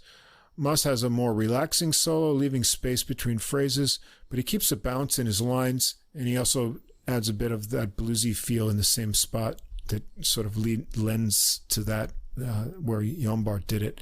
And Jombart has some good spongy kind of rhythm guitar going on behind that. I call it spongy. It just has that kind of, flexible nature to it. They go back to the melody once more, slowing it down to a tension-causing chiming chord and then a final rolling chord finish. A unique one here, track 9, Blues for a While. It's a unique minor blues in 5/4 and in a 24-bar form. Mas keeps the arpeggiated ostinato figure in the left hand, joined by Albero on bass. De la Rubia joins back in on the melody with Jombart. The rhythm changes up where the melody gets more slinky. They go around the whole thing twice. Mas is the only soloist here. He keeps it rhythmic and adds some interesting left-hand diversions. And they go around the bluesy melody again, and the tag phrase has little pause before Mas's final understated straight minor chord. Yeah, this didn't sound bluesy to me at all, really. But yeah, it's kind of unique. Yeah, it was good. No, but I liked it. I don't mean to quirky. I didn't mean to compress. It was quirky. I enjoyed it though. Track 10 is El Señor del Caos. It's a hard boppy modal tune with kind of ominous alternating piano chords to push a slinking sax and guitar melody line with an 8-beat feel. There's a contrasting strain where things brighten into a major tonality for just a moment, and then they kick up the swing drive there too. De la Rubia solos first, weaving through the modes and keeping it smooth enough to charm some snakes with those modes here. He gets a little bit more angsty with some higher register tone. Jombart solos next, working some dissonances and zippy figures in his lines. Zippy is always a good quality, too. Mas solos last with rhythmic figures, pressing through the modes, building higher into chiming chords. They go around the melody once more, Rossi pushing it hard to the end and adding a final crash to the statement. And we're going to end up with the title track, Transparent. Here, Mas rings out sustained chords on a slow beat. Albero and Jombart work an unhurried melody line together on bass and low register guitar. So that's kind of a cool effect, bass and guitar together. After a pause, they go around once more. Rossi adds soft hits and cymbals to the slow 3-beat meter. The next strain lifts with guitar into the higher register and Mas chiming in together in spots there. There's a short chiming interlude section before Jombart has a little fluid solo, and Mas makes it chime again before a soft reset that builds to some rolling chords and then a final harmonically unexpected set of chiming chords sort of outside of the tonal center, just to make sure you're still paying attention. So, yeah, kind of fun. I enjoyed Mas's compositions. There's some tricky meters, unexpected turns in his tunes. His piano playing is always rhythmic, lots of percussive energy. It has a good feel to it. Jombart's playing is kind of enigmatic on guitar. He adjusts his tone and style to the unique atmosphere of each tune. And the bass and drums lock in, but they also can flow or stick in spots on the more ambiguous meters and tunes. So good ensemble playing. De la Rubia's sax is nicely flowing, and it's a nice tonal contrast to the kind of clear guitar and piano sounds. So I thought it's overall fresh compositions, good flows on the recording, enthusiastic playing. Interested to hear some more of Mas's playing and compositions. Yeah, I thought this was pretty inventive and highly involving album. We hear a lot of styles, and it's kind of hard to describe my thoughts on it, really. The material wants to engage your intellect along with your pleasure centers, and that's a good thing. That's always a good thing, I think. What I mean by that, though, is that it sounds a lot like a lot of thought was put into getting the compositions to come out a certain way, or at least the themes. And then when the soloing starts, people are expressing themselves. The themes are all angular and elongated, but all the solos are pleasing. I felt more in my comfort zones during the soloing, but you don't always want to be in your comfort zone either. You want that little challenge, and we got that from the themes. Even some of the soloing was pushing me into new territory, especially the guitar. Yeah. So it was an interesting listen. I was pretty compelled by this. Yeah, those angular. That first track, I could still hear it in my head. Those little guitar kind of zips and runs. It sticks in there. So yeah, kind of interesting, unique characteristics to it. So not your ordinary album. I enjoyed that. Yeah, from Spain. So thanks, Roger. And check out some more stuff that you do. Recommended for some fresh European jazz listening there. All right, I could barely resist the next recording because we love organ and we love vibes, but I don't think I've ever heard them together, really. But that's the focus of this new group, which is called Organic Earfood. And, of course, we couldn't resist the title, the name of the group or the title of the album either. And a great album cover here, too. Yeah, it actually looks like a classical album cover. Does, it's like a painting of fruits from the 17th century or something. Yeah, all these probably genetically, I hope not genetically modified fruits, but or maybe AI painted it. You never know. Who knows? Yeah, I didn't look it up. It might be a real. That's the band name and the album title, Organic Earfood. This is on JazzSick Records. I thought organ and vibes, how can we go wrong here? It can't possibly be genetically modified if they're called Organic Earfood. I know, I'm just goofing around here. Anyway, we've got the great Canadian pianist Bernie Senensky here. Yeah. And we've got Stefan Bauer on vibraphone and marimba. I should say not only vibes, but marimba, which makes this very interesting. And Peter Baumgärtner on drums to round out this trio. So Senensky is originally from Winnipeg, Manitoba, and he had, I guess, classical piano lessons from a young age, then became interested in jazz, and he relocated to Toronto in the late 60s, and he had some big name gigs associated, playing with Chet Baker, Art Blakey, Art Farmer, Art Pepper. I guess I first came to know him because I was out in the western part of the state in Fredonia for a while, playing in the big band at the university, and we idolized Rob McConnell and Boss Brass big band. That was the band of the 80s. 70s and 80s, and great arrangements, great players. Went up to Toronto a couple times, got to meet Guido Basso, the trumpet player from there. But Senensky, I played piano with them for a while, and I knew that he played organ as well, but I hadn't really heard much of his organ music. So when I saw that, I thought, well, I want to check that out.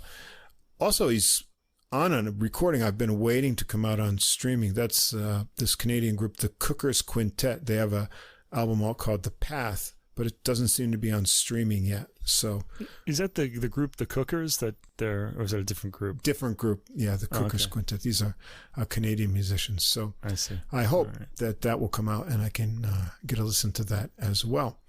Yeah, so I guess here, let's see, the Stefan Bauer is Brooklyn-based, but German vibraphonist. And it says here one of the most famous drummers in North Rhine-Westphalia, Peter Baumgärtner. And so I thought, well, this sounds interesting. Let's see how vibes and organ will work out. And it's a really interesting little journey here. Yeah, spoiler alert, it worked out. Yeah, it did work out. Actually, I loved this record, but I'll get to that later. And so we've got a nice combination of some Senensky originals and some other covers of other composers' tunes here. We're going to start out with One Never Knows. This is one of Senensky's originals. It's a nice snaking intro line in unison on the organ and vibes. They stick together through the next rising section and syncopated strain. There are lots of change-ups in the melody form. I guess one never knows the title. You never know the meter of this song because it goes into a slow waltzing tempo and then it changes up to 4/4. They go through all the sections again so you get a better feel for it. It breaks into a harder driving swing in 4/4, and Bauer switches to marimba for his solo. Senensky has the bass pedals chugging below it. They switch up the meters in the solos following the regular melody form. Senensky follows with the solo using a really clean organ tone. That seems to be his approach, at least here on this recording, and it goes with the vibes or marimba well. So you don't have any kind of, Leslie or oscillating effect. Right. You have these clean tones so you can hear everything. Both solos are short, and then they go around the melody again to take it out. It's a tricky tune as far as structure and meter goes to get a first taste of this nice tonal combination of mallets and organ, but as you said, it does work out really well in the blending category. Yeah, in fact, one never knows what combination of instruments you're going to hear either. There's a really rich palette on this song, this tune. Yeah, it's nice. So I like this a lot. And I also did, like you, really appreciated the understatedness of the organ, so you can just get to hear it in its sort of understated form, as opposed to playing out. If he sort of did more swelling or varied tones, as we like on organ, I just think that would swallow up, the nature of vibes in marimba. So I think with the way he approaches it and the tones that he uses on this album is what really makes it work. Yeah, we're gonna get a tune everyone knows, My Favorite Things, Rodgers and Hammerstein. Next, a rising and ringing rubato vibes intro starts it out. And then Bauer gets rhythmic with soft chords for Senensky to come in with the melody, and he does that in the lower register of the organ. Baumgärtner sketches rather lightly on the cymbals, and Bauer takes a turn on the melody when it modulates. Bauer solos first on vibes over the easy riding waltz tempo. He has a relaxed feel even when he plays speedier figures. Senensky's solo here has some interesting slinky lines in the lower register, going in and out of the chords. He varies his attack sometimes with a more percussive sound and has some chasing lines that get out there. Baumgärtner adds fills and kicks underneath, and he brings back the melody with little rhythmic figure leads, takes it up into the higher register, Senensky does, before Bauer gets another turn himself. They vamp out on the chords for a bit, giving Baumgärtner some hit time, and bring it to a soft but rhythmic close. With a nice falling off line by Senensky. Track 3, Ever So Often, a tune by Bill Eames. Vibes and organ work in step on the melody at the start here. Baumgärtner enters with a couple of drum kicks, but then keeps it light and scratchy under the softly flowing lines. Bauer takes a break for Senensky to solo. He makes it mostly smooth with connected lines and some undulating chordy figures as Bauer returns to push it up into a climax, takes his own solo that transitions seamlessly from vibes to marimba midway through. Clean attacks and relaxed flowing lines on both instruments. They float through the melody again, ending with a nice final line by Senensky that goes up and then all the way down into the low register. A Senensky original for track 4, Blues for EJ. It's a 12-bar blues with some interesting chords. The first time around is an intro that trades off phrases with the drums back and forth, and then they go around the main melody 12-bar form twice, working it together on organ and marimba. Bauer gets the solo first, while Senensky walks deep bass lines on the pedals, adds occasional chord hits. Marimba doesn't have much sustain, but Bauer can make the gaps create anticipation, as he does here, before working into speedier lines. Then Senensky builds his solo here nicely, connecting the ideas in his phrases and then getting to some more darting double-time ideas.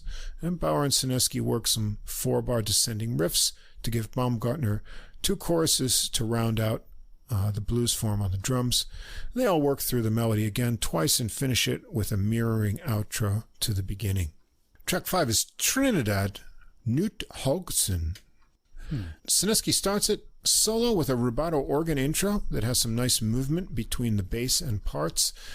He sets a tempo with an arpeggiated figure, and Bauer comes in with a vibes melody, while Baumgärtner adds light brush drumming. He really lets the notes ring out here.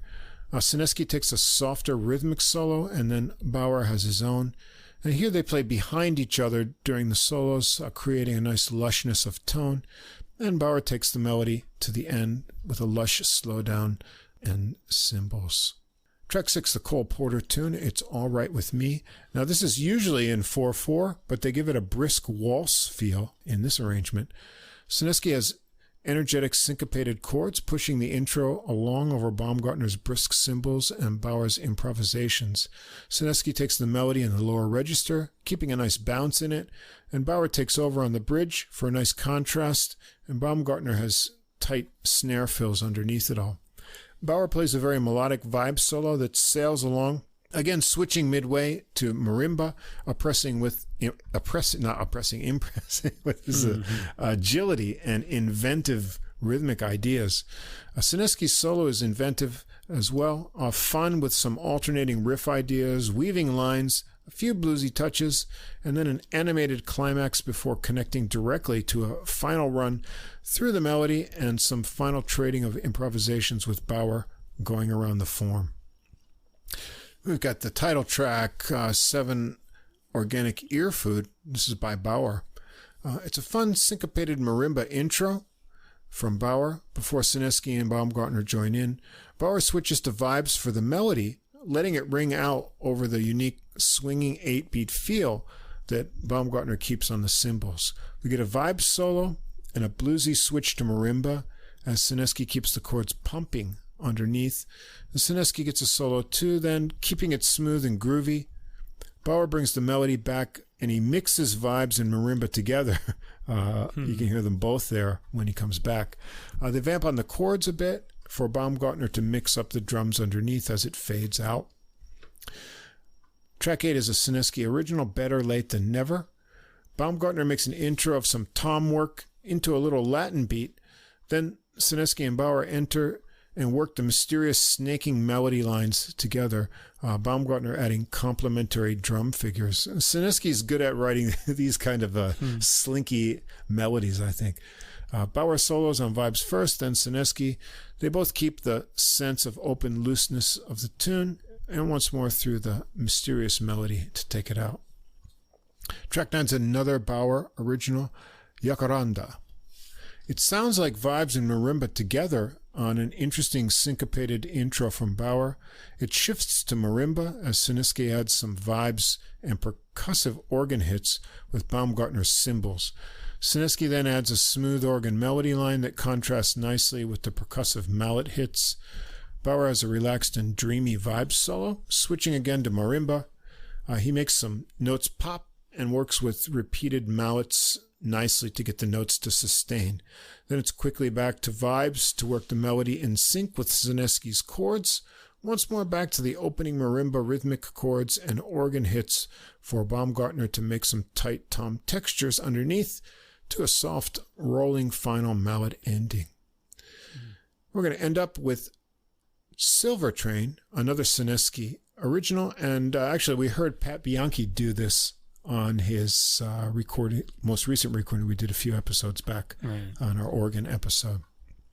Here, they do it with a drum intro from Baumgärtner, and then it's off swinging on the minor bluesy melody. It's in AABA form with a nice contrast on the syncopated B section. Bauer solos first on vibes over Senensky's busy walking bass lines. Senensky has a more percussive tone in his solos here. He hints, I think, at sounds like Softly as a Morning Sunrise. I don't know if it's kind of like that. I don't know if that's what he was thinking, but I picked that vibe up on the way in some of his intense lines. They trade eights with Baumgärtner for some drum solos between the vibes and organ before taking it around the melody a couple more times to a stretched out ending. So it turns out that organ vibes and marimba go together really nicely. Senensky keeps the organ tone clean, makes a nice timbre match with the vibes. There's enough space on this recording to hear everything that's going on in each part, and Baumgärtner is tasty with just enough drums, never overpowering the lightness of the marimba or vibes. Bauer's switches between vibes and marimba are interesting at a moment's notice, and he always seems to go from that really caught my ear. From vibes to marimba. I guess he likes that kind of progression.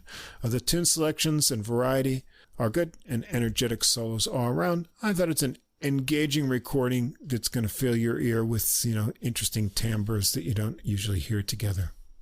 Well, it certainly filled my ears with enjoyable sounds. I really loved this record. I'm going to have to get a copy of it. Yeah, just hearing the vibes and the organ was on one record was fantastic enough. And I was pretty excited to hear them together. This is a beautiful sounding and beautifully arranged album. It's very chilled out, too, we should say. It's kind of, it doesn't, Silver Train gets a little lively at the end, but I really enjoyed that about it, too. It would probably work to provide atmosphere if you're looking to set a mood, but for me, the sounds jump out. I just like the whole vibe. I just thought it was a great record. Yeah, really good. Yeah.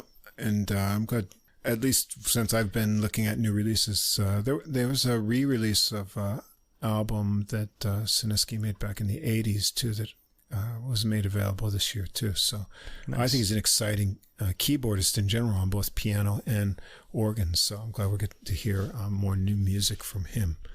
All right. This was my favorite jazz record of the week. So I had Ries in classical and this one in jazz, and I was a happy guy. Okay, cool. During this relatively sad week, this kind of cheered me up. Yeah. All right, we're going to end up with, this is sort of, I don't know where to fit it in. We both like flamenco music, and we did some flamenco guitar a few weeks ago.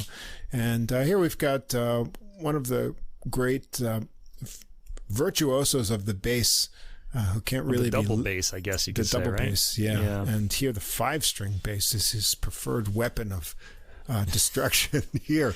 And if you're a bass player... weapon is the right word. Yeah, beware, because this man is maybe possessing the most awesome technique on the planet here. And he's got a voracious musical approach, too. And we're talking about Renaud Garcia-Fons. Yeah. And... You can see a video of him on the Facebook page, right? Yeah. Should you put that up? I should put that up because I have to warn listeners, if you're not familiar with Garcia-Fons' playing, when you listen to this, you will think there's like a whole bunch of string players on various instruments, and there isn't.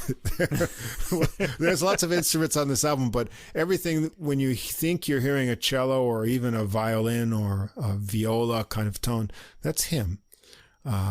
And sometimes he's doing all of those at once. Although there is some overdubbing on this recording to achieve the desired effect. But I'll post the link because you really have to see his performance.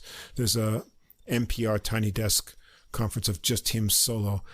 Really, he's a whole string quartet in one man, and he can have all these parts going on here. And this is on the Sesame label. It says the editor Frederick Leibovitz. Now, this is only out on streaming, although his other releases on Sesame are on CD, so I assume this will come out on CD. There is absolutely no information about the musicians, recording, compositions, or anything online. I searched everywhere. I wrote to his agent, and I didn't get a reply. So I wrote in French to the Sesame label. I thought the translation seemed to be okay because when I went back and forth between English and French, I didn't get any strange things. But they must have thought there was something strange, so they wrote back to me in English. But anyway, I got a maybe reply. They listened to the podcast and they knew we spoke English. It could be. And we got a direct reply from the CEO himself, Mr.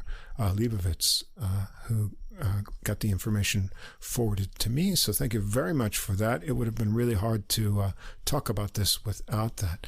Now, Garcia-Fons, if you're not familiar with him, he began his studies at an early age, 5 years old on the piano. He switched to classical guitar.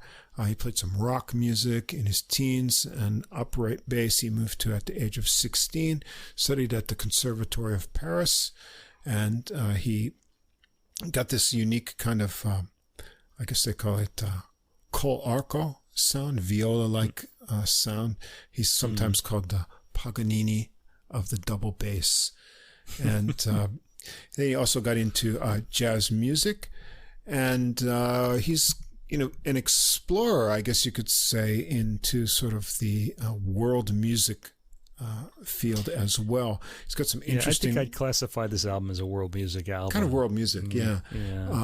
I heard his recording, I think this goes back to 1998, Oriental Bass, and he's got some other kind of Mediterranean-themed, world music things where you can get into these kind of modal type of improvisations and combine a lot of different elements.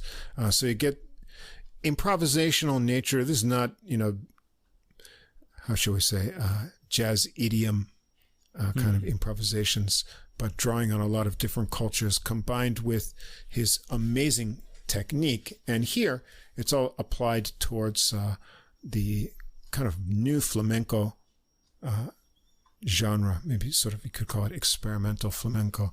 I did read that ethnically he does have ties to this flamenco culture. He's French, but he's fluent in French, Spanish, and English.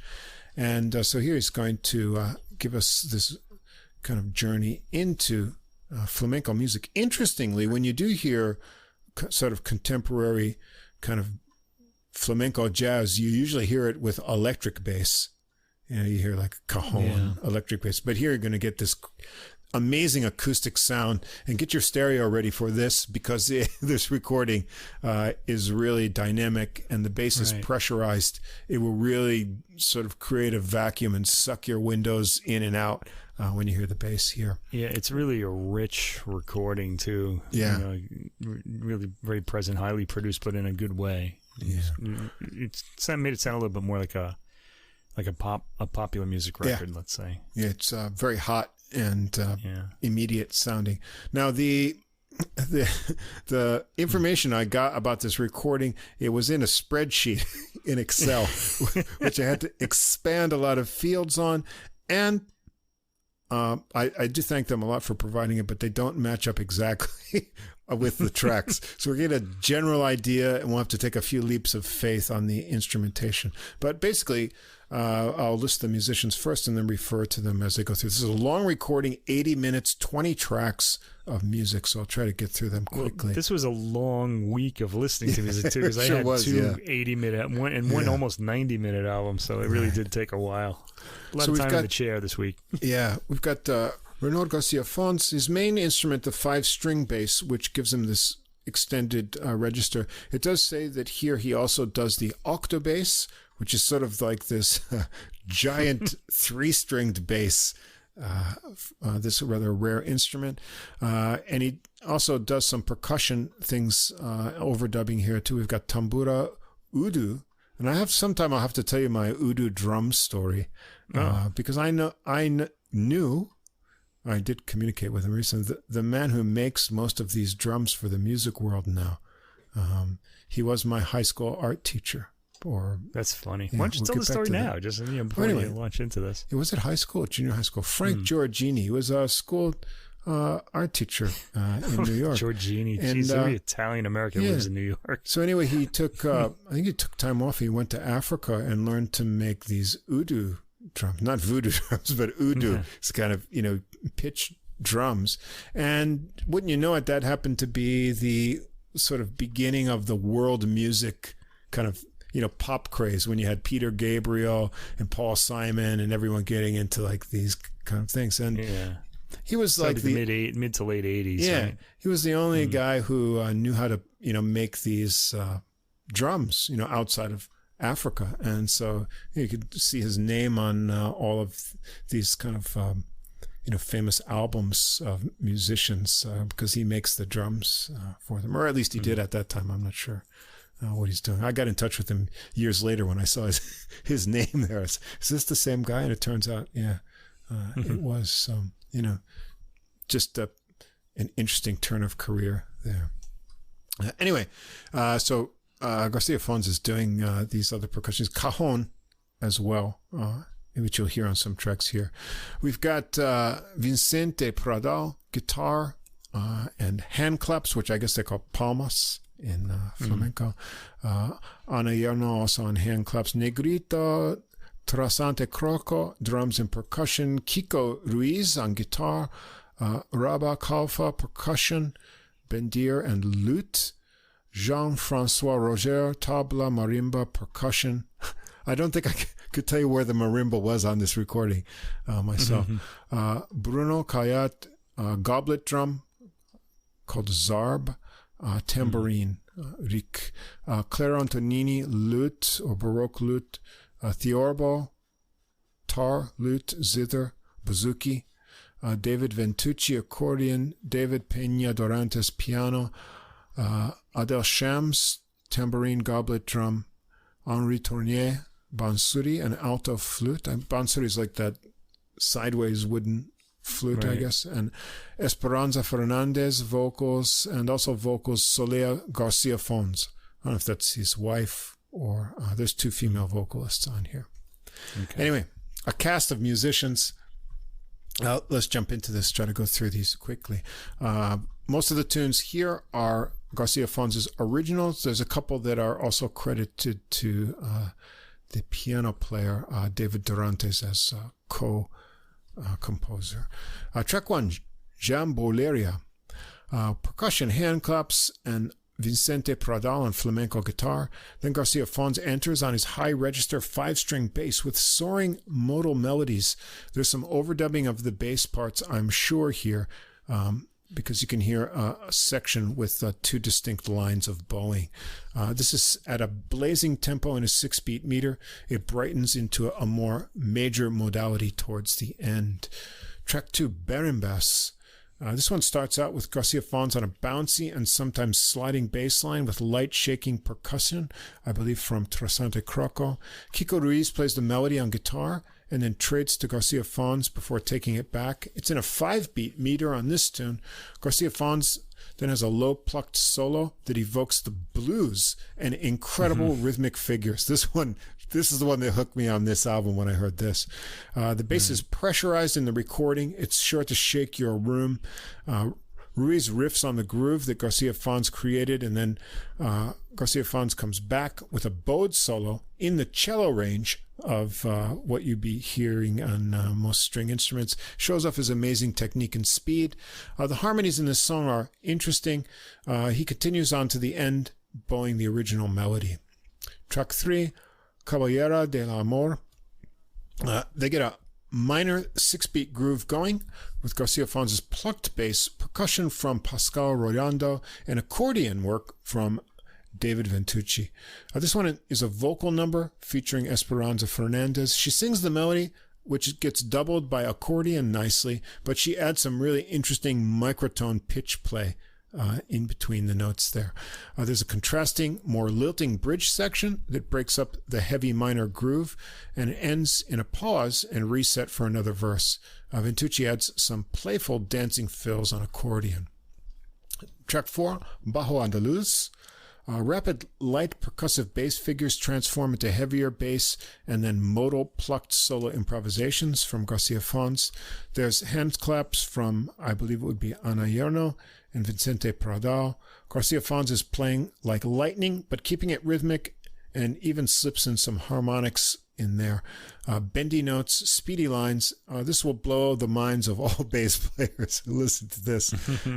It's an all bass and claps on this tune, despite the credits I got listing guitar, lute, and marimba on this track. Just bass and claps here. Track 5, Luces de Lorca. This starts with some rubato guitar from Ries. Garcia-Fons adds a pulsing bass line underneath with percussion. Sounds like goblet drum from Adel Shams. The melody line is on flute or bansuri from Henri Tournier with a nice hesitated phrasing. Also, there's some lute or zither. It's not big in the mix, but there's some other string instrument there. It's contrasting light middle section as it moves in a slow 6-beat meter before returning to the goblet drum and deep bass line. Intriguing arrangement and instrumentation on this one, different from the other tracks. Track 6, Las Ramblas. A very funky percussion groove starts this one. I guess it would be a combination of percussion by Kayet Shams and Garcia, who's listed here as playing this udu, bendir, cajon, and other percussion instruments. Bass and Ventucci's accordion get this rhythmic groove in a steady 4-beat pattern going. There's a great unison descending figures in the melody line on accordion and bass as Ruiz adds rhythmic guitar strums. The pulsing beat will really make you want to get up and dance on this one, but you won't be up for long because it's just over 2 minutes long. And then it moves on. Track 7, Como Sueño Infantil. and this one is credited to Fons and Dorantes. A nice contrast with bass and piano by Dorantes. They work a Spanish 2-chord riff into a cello-like bowed solo from Garcia-Fons here. He switches to a plucking with rapid and ringing notes. What a tone he has. Amazing. Peña Dorantes takes it on the piano with a solo of relaxed and floating lines, snaking and ringing tones. He works into some fluttering higher register figures that sustain over the bass ostinato patterns below. Then it transforms with some rich chord progressions to another section of bowed bass solo that really cries out high, then digs in with rhythmic strumming as it races to the end. Track 8, Sole a Sol. This sounds like alternating measures of 7 and 5 beats. You tell me. You're going to hear that rhythmic pattern again. It must be a familiar flamenco Could be a type flamenco of kind of pattern. Yeah. There are alternating melody strains of doubled wind line and then guitar from Ruiz. I can't tell by the credits. Is it flute and bansuri by Runier? It almost sounds like mixed with the flute is a single accordion tone to me, but I'm not sure. I said there was an accordion on this. So I think maybe. it's accordion and flute or bansuri. The tempo is slow over hand claps and a deep percussive thud. It's a pretty melody, and Ruiz does some stately guitar work here. Track 9, El Río os espera. This one also given credit for Dorantes. Rapid machine gun-like percussive bass with added lower tones move along over modal improvisations, working into a steady groove that's joined by Peña Dorantes on piano. Garcia-Fons goes into a bowed solo that reaches high to eerie cries before he switches back to percussive and rapid plucking to end it over the piano's lush chords. Track 10 is El Río os espera 2, or Dos. Garcia-Fons starts a plucked rhythmic 8-beat groove that gets joined by ringing piano chords and melodic lines from Dorantes. Then he bows the melody that has some unexpected harmonic twists back and forth to major sounds. It really sings. Then he switches to plucking out a groove for Dorantes to solo over, smooth lines and rhythmic and dynamic variation in the piano. Fun bass slaps for extra rhythm underneath it. Dorantes works it into some choppy and heavier chords for a while getting to more jazzy legato lines. Now Garcia-Fons is next with an improvised bowing solo, working it to the melody again with dramatic pauses on the way and more crying harmonics and little harmonic exploration this time in his solo. He finishes it off with some rapid plucked ideas over the fading piano tones. This is the longest track on the recording at 7 minutes and 48 seconds, so there's a bit more development. Track 11, Fortaleza. Here, Garcia-Fons starts it with steady and heavy 6-beat one-note bass pattern. He adds some extra subdivided play with the addition of percussion from Kayat and Shams. Sounds like cajon from Garcia-Fons as well in the mix. A bowed melody and sort of the cello register is added with more short harmonic strums underneath. That must be overdubbed. The syncopated feel and harmonies are intriguing. There's a break with percussion, then some almost violin register high bowing lines. He takes a blazing cello register bowed improvised solo, pushing it back again to the higher register in spots, and then drives it with more rhythmic phrases to the end. Track 12, Onda Loco. This is rubato and ringing, and then rapid bass improvisations. There's some ringing like Indian sound in the background. What's that instrument? We were talking about it last week. Tambura. Yeah, it's kind of it's a tambura in the back there. I think the one that they played set the harmonic limits of the rag. Yeah, I think it's Negrito Trasante Crocro joining on percussion. A groove forms, and Ruiz enters with subtle guitar figures as Garcia-Fons pushes ahead with intense rhythmic plucked lines and ringing simultaneous intervals. He really hits some grooves, gets joined by Ruiz on a unison melody line in octaves. Ruiz then gets a repetitive riff cycling for Garcia-Fons to take a crying bowed solo over. Ruiz mixes up the rhythmic accompaniment as it builds into a heavy rock-like groove with some build-up of the percussion to a big finish. Track 13, Quartets, a rubato solo guitar from Ries. Garcia-Fons had some plucked tones underneath before switching to a sweet bowed melody and a crying solo. There are some pretty unexpected chords in this one. Interestingly, it seems to be here also alternating 7 and 5 beat measures. Very lovely phrasing, subtle expressions on this one, ending in a crying high note. Track 14, Palabras de Ensueño Uno. Dorantes starts it on piano with rolling chordal figures under chiming melody notes. It relaxes for some more rubato, simpler phrases. Garcia-Fons enters with bowed melodic lines. It stays rubato, and his phrasing gives the impression of a flamenco vocalist. Dorantes rolls the chords underneath as it builds to a climax and ends. And 15, Palabras de Ensueño Dos. Fast and frantic 7-beat rhythmic piano figures with tight bass underneath. It turns rubato with a ringing ascending piano line and slow-flowing piano figures from Dorantes. Garcia-Fons joins back in with rubato lines of his own, having a dialogue with Dorantes in this one. A bass hit brings back the busy opening section, this time heading to a new rhythmic feel made by bass harmonics from on the bass and high ringing piano figures from Dorantes, together making a dreamy mood to the end. Track 16, Camino de Felicidad. This is a vocal number featuring Soleil Garcia-Fons. It's got percussion and lute or zither added into the mix. It's a little more poppy sounding for the vocal. Garcia-Fons had some high bowing behind the vocals in addition to the lower bass line, and he takes a bowed solo as well between the verses and works into some fast and crying figures. Track 17, Caballera de mi amor dos. Kiko Ries on guitar here has some time over light shaking percussion and added bass. Gets more rhythmic motion. Garcia-Fons comes in swirling with a bowed sound and works some speedy, bowed, shredded, and rhythmic ideas. Really bowing fast here. Turning lighter over the light and fresh rhythmic work of Ruiz. Venetucci steps up next with a fleet single-lined accordion solo. Pascal Roriando works up the percussion. Guitar and bass join together for a melody line into a percussion break of some cajon and shaker. It goes into a little reprise of the melody, this being Caballero de mi amor dos. The original was track 3, so you're going to hear that initial melody at the end here. Track 18, Entre Continentes. Rapid improvised plucked bass figures with ringing notes and harmonies start this one out. Garcia-Fons establishes a groove joined very lightly by some percussion and then guitar scratching, and they all build it up.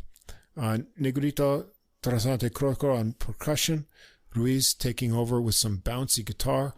Then the bass trades bowing solos with Ruiz's guitar until they work on a driving syncopated line to the end. Track 19, Gitanet. Solo bass plucking improvisations are joined by Ruiz's gentle figures on guitar. A groove is formed with the bass tight plucked melody and percussion. Guitar and bass dance together, give percussion some time to show off the drum beats. Garcia-Fons takes a bowed solo. They go back to the guitar bass dance under the percussion and another bowed melody. It mellows for some guitar from Ruiz over rhythmic patterns from the bass and a final bowed improvisation that soon fades out. And the last track, Bajo de Guia. It's all solo bass here. Improvisations from Garcia-Fons becoming melodic and including some harmonics. He carries higher plucked melody ideas, adding bass notes to accompany himself. After about 2.5 minutes, a new, faster and rhythmic theme is formed. He works through with rhythmic melodic movements, harmonic accompaniment, getting a guitar-like scratching flamenco rhythm going at times. The final section, he works low and more percussive until a final rising line of dazzling speed. There seems to be a track 21 referred to as an alternate take of something in the notes, but it's not on streaming. Maybe it'll be on the eventual CD release, although it's hard to remember. It's not on the streaming we heard. Hard to imagine cramming any more time into this 80-minute release. So what you got here is probably the most virtuosic bass player in the world doing flamenco music. It's adventurous improvisations. I do like the varied instrumentations. As we were talking about, there's not really an arc to the development on this recording. It's a lot of different ideas that show off, his ideas of these, flamenco influenced modal improvisations and amazing technique in plucking bass, be able to do harmonic things at once, and this amazing bodes technique that he has in all registers of the string family. So maybe, I don't know, flamenco purists might not know what to make of this. If you just generally like world music or something a bit more experimental on a flamenco theme, and maybe the most amazing bass you'll ever hear, you're sure not to be disappointed. The sound quality is also, well produced and very hot. So you're going to hear all of the instruments in part really energized in this recording.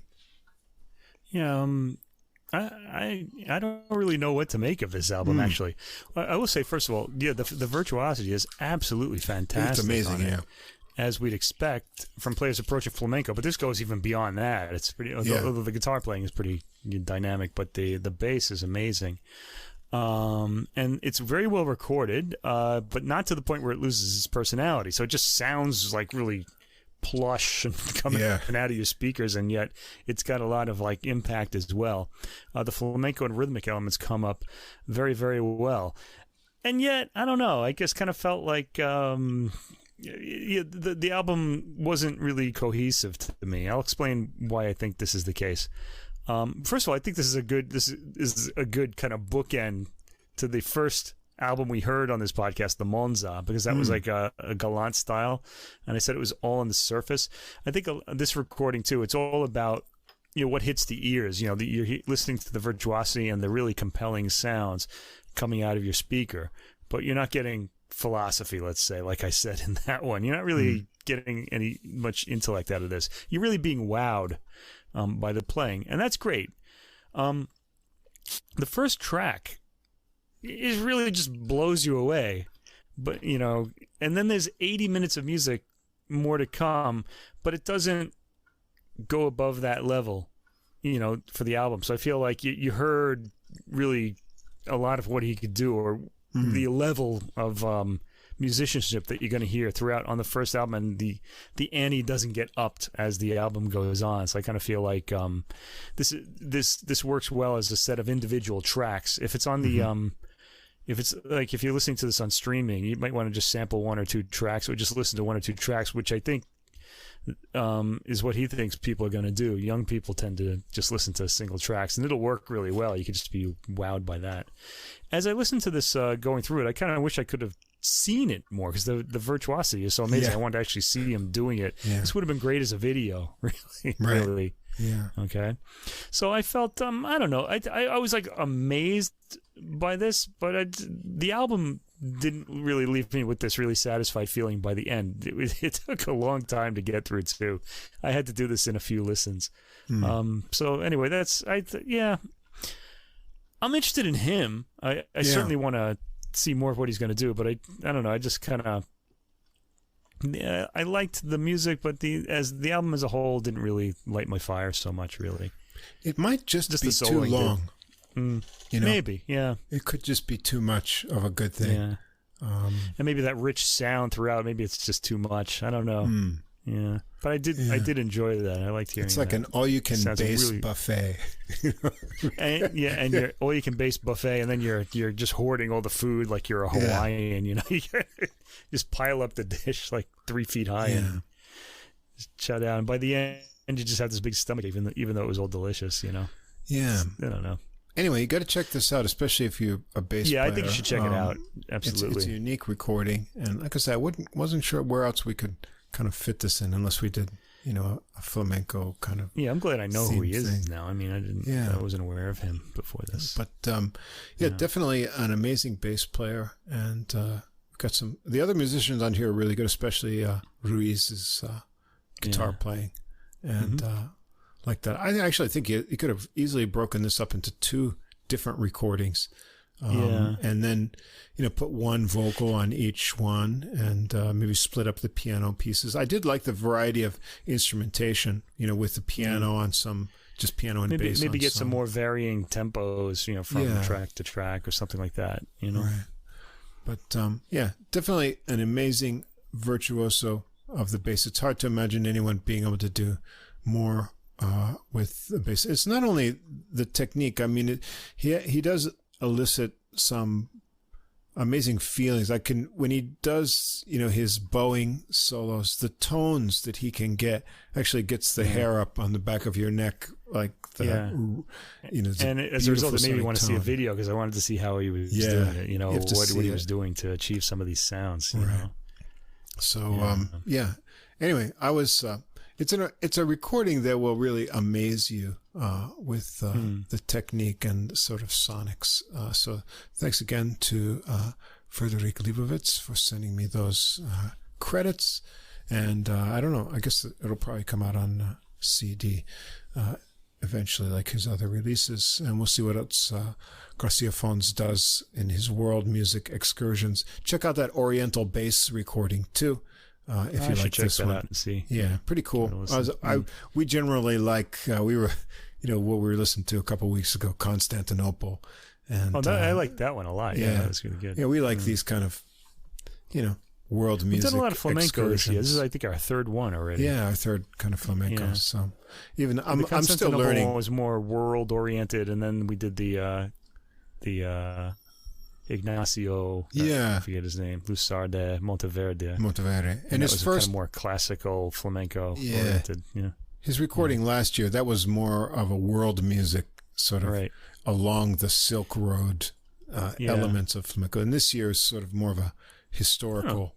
But it's still elements, still world kind of music. Yeah. Anyway, I'm learning.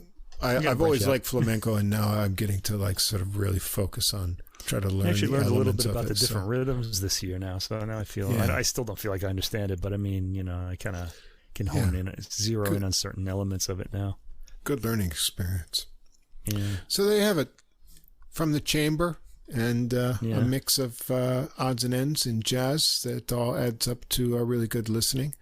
A couple of really standout recordings I'm sure we're going to come back to. I'm going to recommend in classical music, the Ferdinand Ries recording we talked about, and in jazz, the Organic Earfood album, which I loved. Really good stuff. Those are my 2 standouts. Yeah, and that'll about wrap it up for episode 80 of Adult Music. Remember to like or subscribe on whatever platform you listen to us on.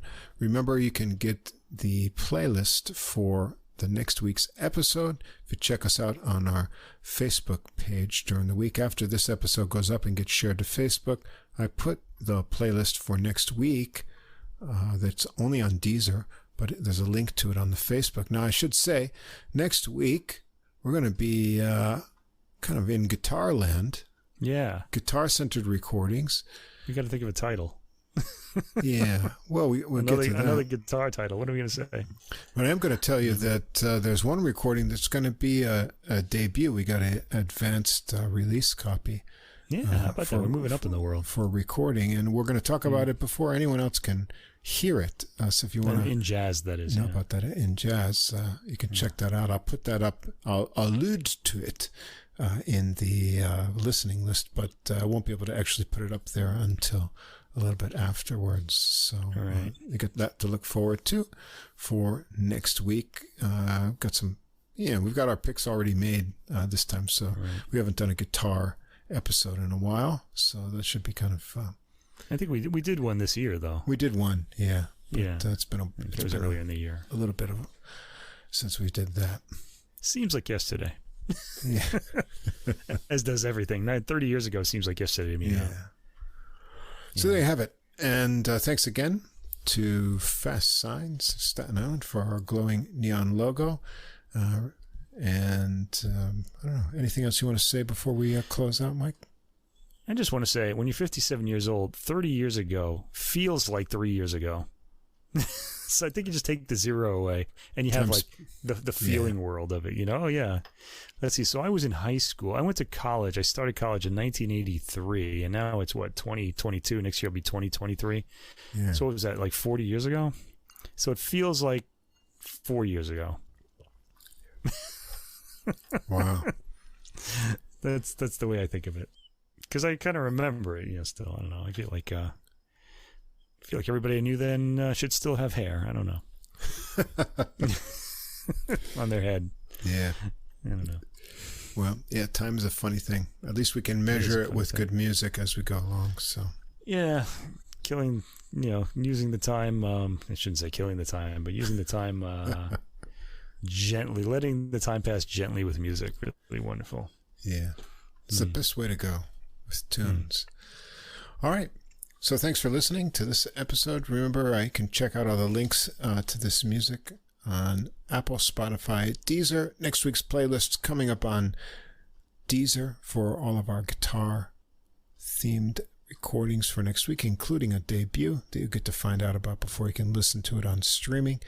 And so come on over to Facebook tomorrow to check that out. And until next week, episode 81, have a good week. Keep listening, and we'll see you again next time.